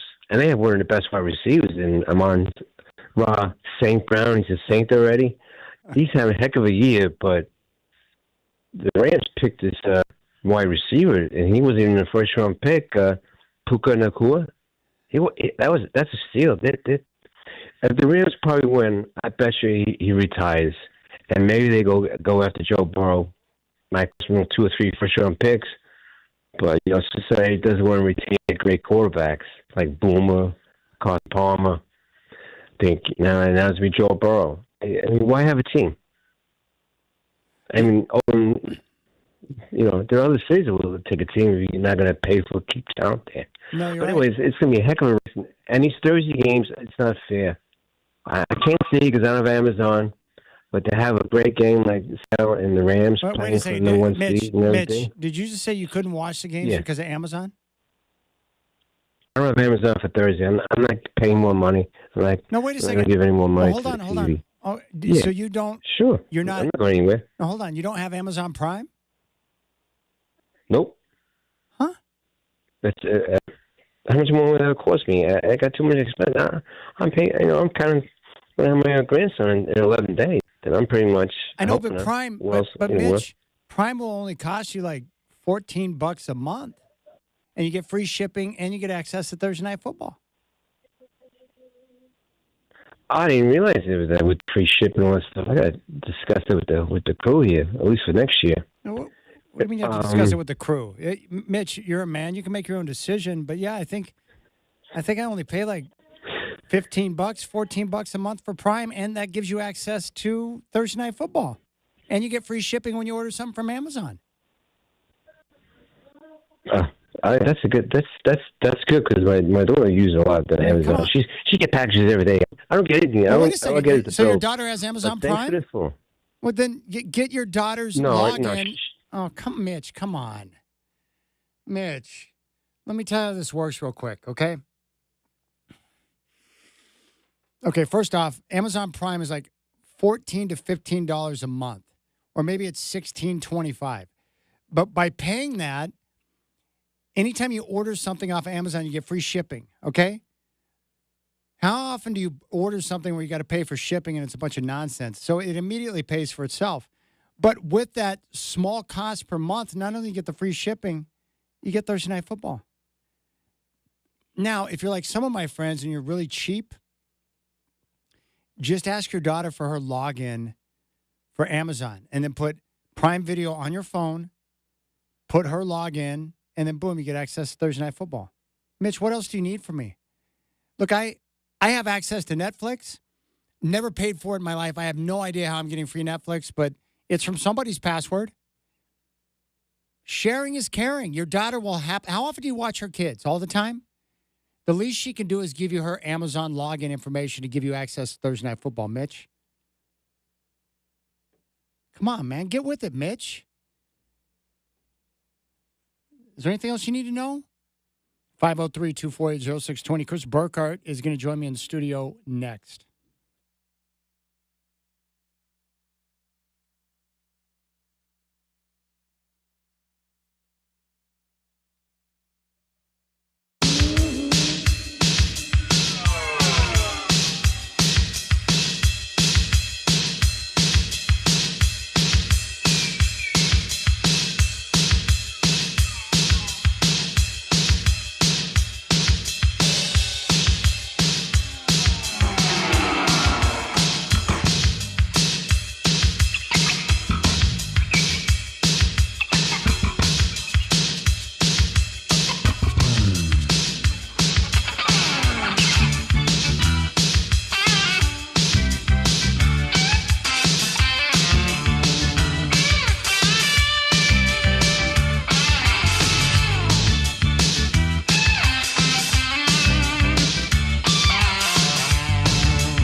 All right, Chris Burkhardt is a San Francisco 49er fan. I really do believe, Chris, that this is the best coaching job that we've seen from Kyle Shanahan. Obviously, I love the Shanahan family. I'm a big fan of Kyle, but they lost so many high-level guys for the year, and to see them right there in a position to where they can still win the division, they're going to be in the postseason. It's great work from he and his staff, and Robert Saleh's been great too. I'm just thoroughly impressed because they're finding ways to win games when they shouldn't be. It's impressive. It is. I told you a second ago, I thought the season was donezo when you lose easily your two best defenders and your two best, pass rushers, and you're just like, oh gosh, no Bosa, no Warner, our defense is in tatters. You get rid of Debo Samuel. Ayuk is basically done because he's been gone. No one even knows where he is. He just walked out. Yeah. And Ricky Pearsall's still trying to come back from getting a shot in the offseason last year. And it's like the Kittle's out, and you're just sitting here, oh my gosh, what could happen next? Oh, now we paid Brock Purdy. We lost him too, and Mac Jones has to come in. The season's done. And then all of a sudden, all they've done is win. I think it's his best coaching job. It's been great. Love watching it. And you know what? Props to them for bringing Mac Jones in. And Mac Jones was terrific in relief of Brock Purdy. Showed toughness, made plays, was clutch. He did everything that Kyle would have wanted him to do. I just think that's awesome. And Robert Saleh's done a great job. Coaching, it shows you in the NFL how important coaching really is. Because the teams with bad coaches, it shows up in waves. But, man, the 49ers, props to them. And McCaffrey's a stud. He can do everything. He's still good. He's still good. He's a do-it-all. Think about it. You can use him in special teams. He's great in blitz pickup. A tremendous, one of the best receiving running backs I've ever seen in my life. I mean, there's nothing he can't do. Between the tackles, outside, whatever you want. And he's a white running back. Hey, when he loses the speed and the agility and all that, you just keep him on the roster. You backfill Kyle Juszczyk for when he walks away and retires. Just turn Christian McCaffrey into a 5-tool fullback. Yeah, I think I probably told you this, but it's one thing that's always stuck with me. I love David Shaw. And when he was coaching at Stanford, when I was down in the Bay Area, he came on the show one day, and this is when he was still coaching McCaffrey. And we asked him about coaching McCaffrey, and what he said was, I thought was genius. He said that each week they had what they called the McCaffrey Project, and that's where he and his coaching staff would get together, and they would look at the upcoming opponent, and they would come up with a specific game plan based on the opponent to make sure that they came up with all the different ways they could get McCaffrey involved in the game plan, whether it be through the passing game, the run game, or special teams because he was so talented.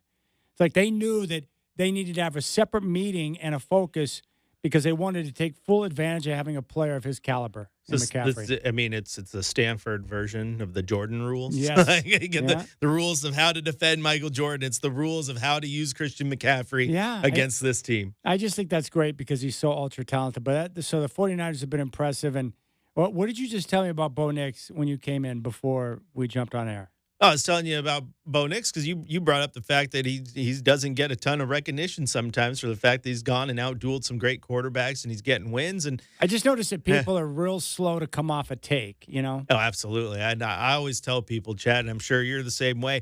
If I say I think this player is going to be a bust and he turns out to be great, I will own that miss because at the end of the day, I got to watch good football or good basketball. I like that. I'll own my bad take. It happens. But what I was telling you about Bo Nix is he does something to me that all the great quarterbacks have done. And I'm not saying he's in that echelon yet, but is he can have a bad game and then crunch time comes, you can trust him to answer the call. Is the drive always going to end in a game-winning touchdown or game-winning field goal? No, because you're in that position, and sometimes the defense makes the play. But he's a quarterback that you're like, okay, I trust him in this crunch time situation to go out there and make the plays. And the great quarterbacks could have, Brett Favre could have thrown 10 picks in a game, and you still would have wanted him back there on a game-winning drive. Yeah, because you know that he's going to rise up and make plays when you need him to the most. I love guys like that. And we've seen basketball players, so many athletes like that in the clutch that we trust. So I'm pretty excited about that. I thought I hate seeing key players go down at this time of year. Micah Parsons, ACL, horrible. We saw the Devontae Adams injury, horrible. And then Patrick Mahomes, it's bad enough the Chiefs got eliminated from postseason contention, but now Mahomes went down, and with the ACL, like, is he going to be ready for the beginning of next year? I mean, I think that's in question now. It's horrible. It's absolutely in question. It's gonna take some time, and how does that impact you everywhere you go? It's not good if you're a Chiefs fan. Because you're looking around 8 to 9 months before the start of next season. I mean, that would be on the short end of a recuperation from an ACL. Not good. I feel bad for him. Such a great player, but, man, these injuries. And the Packers, too, like Micah Parsons. Like the Packers, before yesterday's game, I'm like, legit Super Bowl contender. But now with the injuries, I don't know. Because Micah Parsons is so vital to everything they do defensively. Oh, he's a tank. He's a tank. He changes entire game plans from the offensive side of the ball. So you lose a guy like that, it absolutely changes everything, especially when it's at this point of the year. We talked about the Niners a second ago, but they lost those guys early on. So you can make your adjustments and figure out who you have to fill that void. A little bit different now with the playoffs right around the corners. The injuries absolutely suck, and the list of it right now is crazy. And everyone wants to try to find the answer. I don't know what the answer is, but whether it's basketball or the NFL, it's pretty crazy the amount of ACL, Achilles, ACL injuries just coming up all the time right now. All right, Chris Burkhardt is in studio. Mendoza grabbed the Heisman, and rightfully so. I didn't think there was any question going into that race. I just thought Mendoza made the most sense based on best player on the best team. He was undefeated, and he took out Ohio State in the Big Ten title game. You made a point last night that Diego Pavia kind of embarrassed himself with his act. Oh, gosh, yeah. F all the voters, and his Instagram stories, him throwing the finger because he's putting on, I'm a gangster vibe or whatever he's trying to do. He's trying to be tough guy. And it's why you like a guy like Mendoza. He just went out and let his game do the talking. And I also hate, too, the idea like, oh, well, this guy's stats, Mendoza doesn't measure up to this quarterback or that quarterback. Yeah, you know where he does measure up and no other quarterback does is the fact he went undefeated and won the Big Ten and played well and won the games that Indiana needed to win. That is Heisman material. Now, you and I have talked about this. I absolutely hate that the Heisman Trophy has become a quarterback trophy. And yes, there's the Travis Hunters of the world. And even that, though, somewhere down there, like, oh my gosh, really? Really? The top two guys for the Heisman are Hunter and Ashton Genty? Like, we really need a quarterback in there. So they throw Dylan Gabriel in the conversation last year when he definitely wasn't a Heisman quarterback. But I'm just tired of the quarterback always winning it. You're telling me, Chad, you are telling me through all these great teams, the Georgias and the Alabamas, et cetera, that there's not a defensive end or a linebacker that is absolutely changing games every single day. I mean, those guys should be in contention for Heisman's too, and I don't like that they aren't. I agree. And rant. No, I hate that. Yeah, because if you're not a quarterback on one of the elite teams in college football, you basically have no chance to win the Heisman. Period. That's just the way it's been, and it's unfortunate. That's why when it comes to MVP awards or Heisman awards, I just don't care. I'm not too hung up on it. But I'm happy for Mendoza because he's just been big time all year. And I still think the Indiana win at Oregon, that win's about as good as it gets in terms of throughout the entire regular season. Hard pressed to find a better win than that because we got to go back to how you thought going into that game. It's a step up in class. Indiana won't be able to handle the physicality. And the exact opposite took place. Indiana physically won that game. And I didn't think that was possible. And Mendoza, after throwing that pick six, responded by going right back down the field on a clutch. He nutted up and got the touchdown drive. And that's when I was like, okay, Indiana's for real. And then he goes out and takes out Ohio State all in one swoop. It was also, to your point, I mean, Indiana, I think there was question marks about them going into that game, not just from Oregon fan who wanted to think they were going to win that game, but the fact that they go into that and the naysayer was saying, are they tough enough to beat a team like Oregon? Can they sustain this all year long? And they punched Oregon in the mouth. They made the points wise, it was still a close game, but they made a statement in that win. And you're right. Mendoza made all the right plays. Hey, Brendan. Yeah, just to kind of carry on that, since you guys mentioned Diego, I kind of took that a little, I thought that was a little uncalled for. And do you have a Heisman vote? I do. I do. And I was one of the people he called out because I did not vote for Diego for the Heisman. So, that whole thing seemed very, I was mentioning it with my brother whenever it happened that night.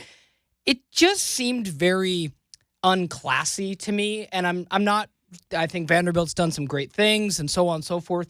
But realistically, were they going to give the Heisman to a guy whose team is not in the college football playoff? We all know how much it is a narrative award more than anything else. Yeah, who did you have number 2 behind Mendoza? I went with Julian Sayin, number 2. So it was, compared to last year, I think was a lot more hand-wringing for me. I ended up going with Ashton Genty last year. Travis Hunter did end up winning it. This year, to me, just looking at it, was like, I looked at the Big Ten championship as kind of a barometer, but I loved putting the vote out there for Mendoza. I mean, talk about a guy who deserves it, man. I mean, that's an awesome story. And you said Burkhart, you would have voted for Genty last year too, right? Oh, I absolutely would have voted for Genty last year. He had a big-time year. He was fun to watch. Oh. We're talking about a guy who's pushing a Barry Sanders record. I mean, that's no small task. I know Hunter was good on both sides of the ball, but I don't think Hunter was the best wide receiver or the best cornerback. Genty was the best running back and almost, got him making noise in the playoff. I watched that game against Penn State, and people are like, oh, he only rushed for 100 yards and he got beat up. I came away from that game at Penn State more impressed with Ashton Genty because he was getting hit behind the line and still getting 3-yard gains. Genty's year last year was incredible. And, not like it matters for the Heisman Award, but one player was far more productive as a rookie in the NFL than the other. All right. The greatest Heisman season I have ever seen, and thank God I was old enough to have seen it with my own eyes and remember it. 1988, Oklahoma State running back Barry Sanders rushed for an NCAA record 2,628 yards and 37 touchdowns in 11 games. It's so filthy. Wow. And he averaged 7.6 yards a carry and 238 yards a game. He added another 516 yards on special teams with 4 games over 300 yards rushing, not counting his 222-yard performance in the Holiday Bowl. That is just a filthy, filthy stat line. It's like one of those things you look at and you're like, I'm sorry, but that's like a video game. He had 222 yards and 5 touchdowns in the Holiday Bowl. That was pretty awesome. I don't know, Chris. Even in a perfect NCAA setting, could you get a running back to get to 26, 28? That is a lot of yards. Oh, I do. I'm run heavy. I set records with all my backs. But how many games did Genty play last year? Like probably 14, including the playoff game? Yeah, it was like 13 or 14. So, yeah, it's the big difference. But still, I mean, that tells you how untouchable that record is. But the fact that you're in that conversation it's pretty impressive. Pretty impressive. Now, I think for me, Chad, I think because, it's a little bit younger than you, but I think the most impressive Heisman for me watching, it's either Reggie Bush, because every single day he was on the field, it was unreal. It was also the very first game when I went to Oregon, USC at Oregon, first, freshman weekend. But also Johnny Manziel, a quarterback who literally took a team that probably had no business being as good as they were and upsets Alabama and is just money Manziel, and it just takes the world over. That was pretty crazy to watch. Yeah, I would say probably for me the second best Heisman season I've seen in my lifetime next to Barry Sanders would be the Joe Burrow season at LSU. I would imagine he got your vote that year, Burrow? I've only been a Heisman. It's only my second year, so pretty new to the game, but he absolutely would have. I'm with you, Chad. I mean, from my adult life, I think it's Joe Burrow. The amount of talent on that LSU team just continues to amaze. From my childhood, I'm with Chris. What Reggie Bush did, Reggie Bush could have got the Heisman about three times roughly in those years. Just from those dominant USC years, Reggie Bush just stands out. What he did in 2005, I forget what game it was. I think it was Fresno State. No, it was the Fresno game where he ran like OJ. Yeah, and did the reverse 360 ball behind. I mean, the dude was a video game before, even when video games were a thing. I mean, it's nuts. I don't know if we'll ever see that. Reggie Bush 2005 was pretty special. Crazy. Now, let me ask you about one, because I know you got the memory, steel trap. You were around for it. I was only 12 years old, and I remember this guy more for his pro career. Yeah. and wasn't as much into college football until started going to college and all that. And but he's one of my favorite running backs of all time. Ricky Williams. Oh, he was amazing. 98, 2,355. Oh, Good pull. Ooh. He was the one guy going into the year that I thought had a chance to challenge Barry's numbers. Ricky Williams, unique because he had that rare combination of power and speed. I loved him in the pros. I didn't watch. And he was a great pro running back. I mean, I liked the Ducks, but I wasn't big. I wasn't the college football. Watch every single team, even the ones I don't care about on Saturday. I only watch Duck football because I was 12. But now I'm the nerd who's like, oh yeah, Toledo's playing Tulsa. I want to watch. Well, there's so many years like that. Like in '90 when Ty Detmer won the Heisman. Probably not the best player in college football, but again, what helps is back then you didn't have, now all the games are on TV. But back then, BYU played Miami to kick off the season, and it was on national TV. And BYU upset Miami, and Ty Detmer played a big game. So when you pulled off a big win in upset fashion on national TV back in the day before all the games and social media and everything, that type of win could propel you in the minds of voters, right? Because that was something that stuck in their minds. So. And they also had a great campaign. They had the Heisman tie. So they sent out Detmer ties to all the Heisman voters. So there's little crafty things they do to get in the minds of the Heisman voters. So I think that's pretty cool.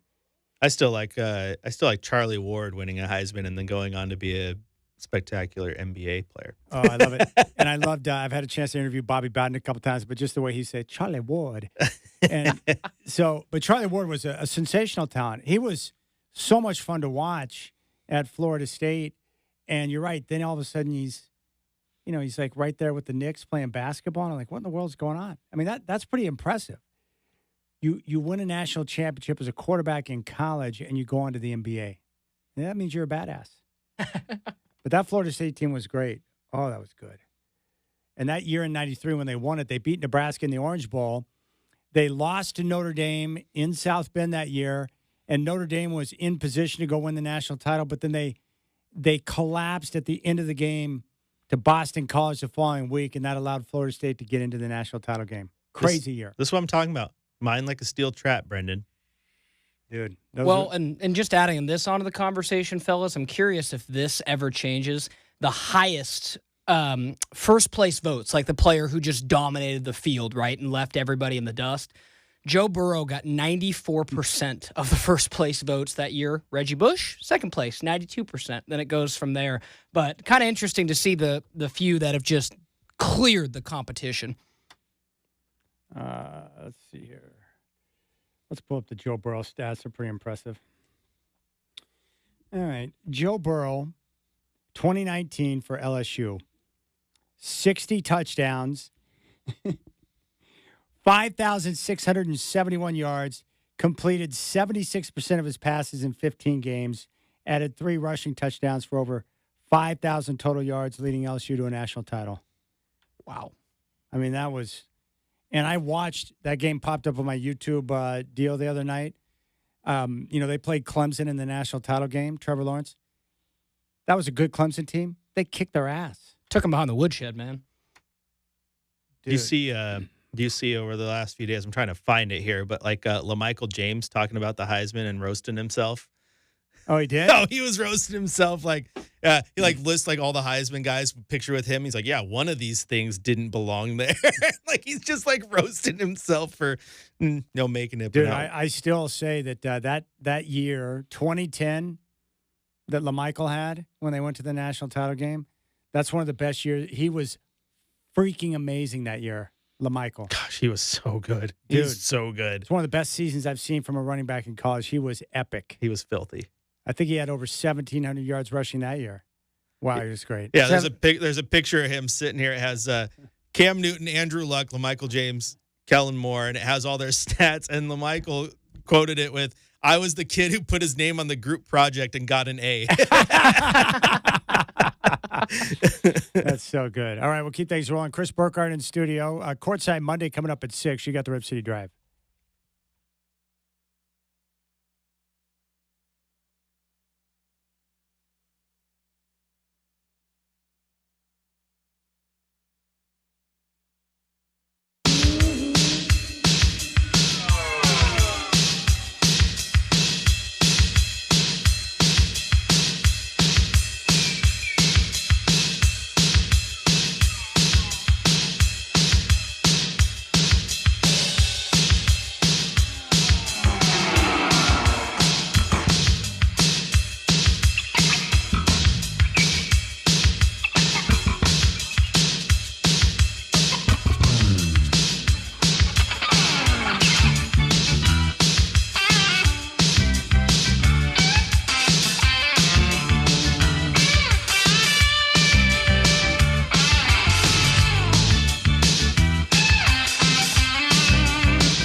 Well, I tell you what, Chris, last night, that was a very entertaining regular season NBA basketball game with the Warriors and Blazers. Good watch.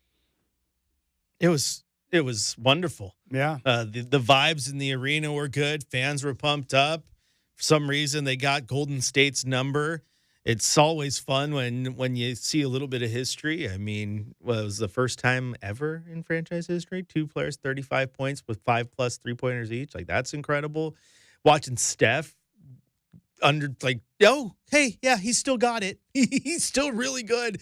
And there was a moment there where he was making every single 3-pointer look like a layup. It was so easy. And it's fun to watch that. And your team still wins on the back end of it. So, yeah, great night at Moda. Yeah, it was awesome. I really was impressed with, I thought the third quarter from Shaedon Sharpe when he poured in 15, had 31 through 3 was awesome. And then that fourth quarter from Jeremy Grant, 19 points on 6 of 9 shooting.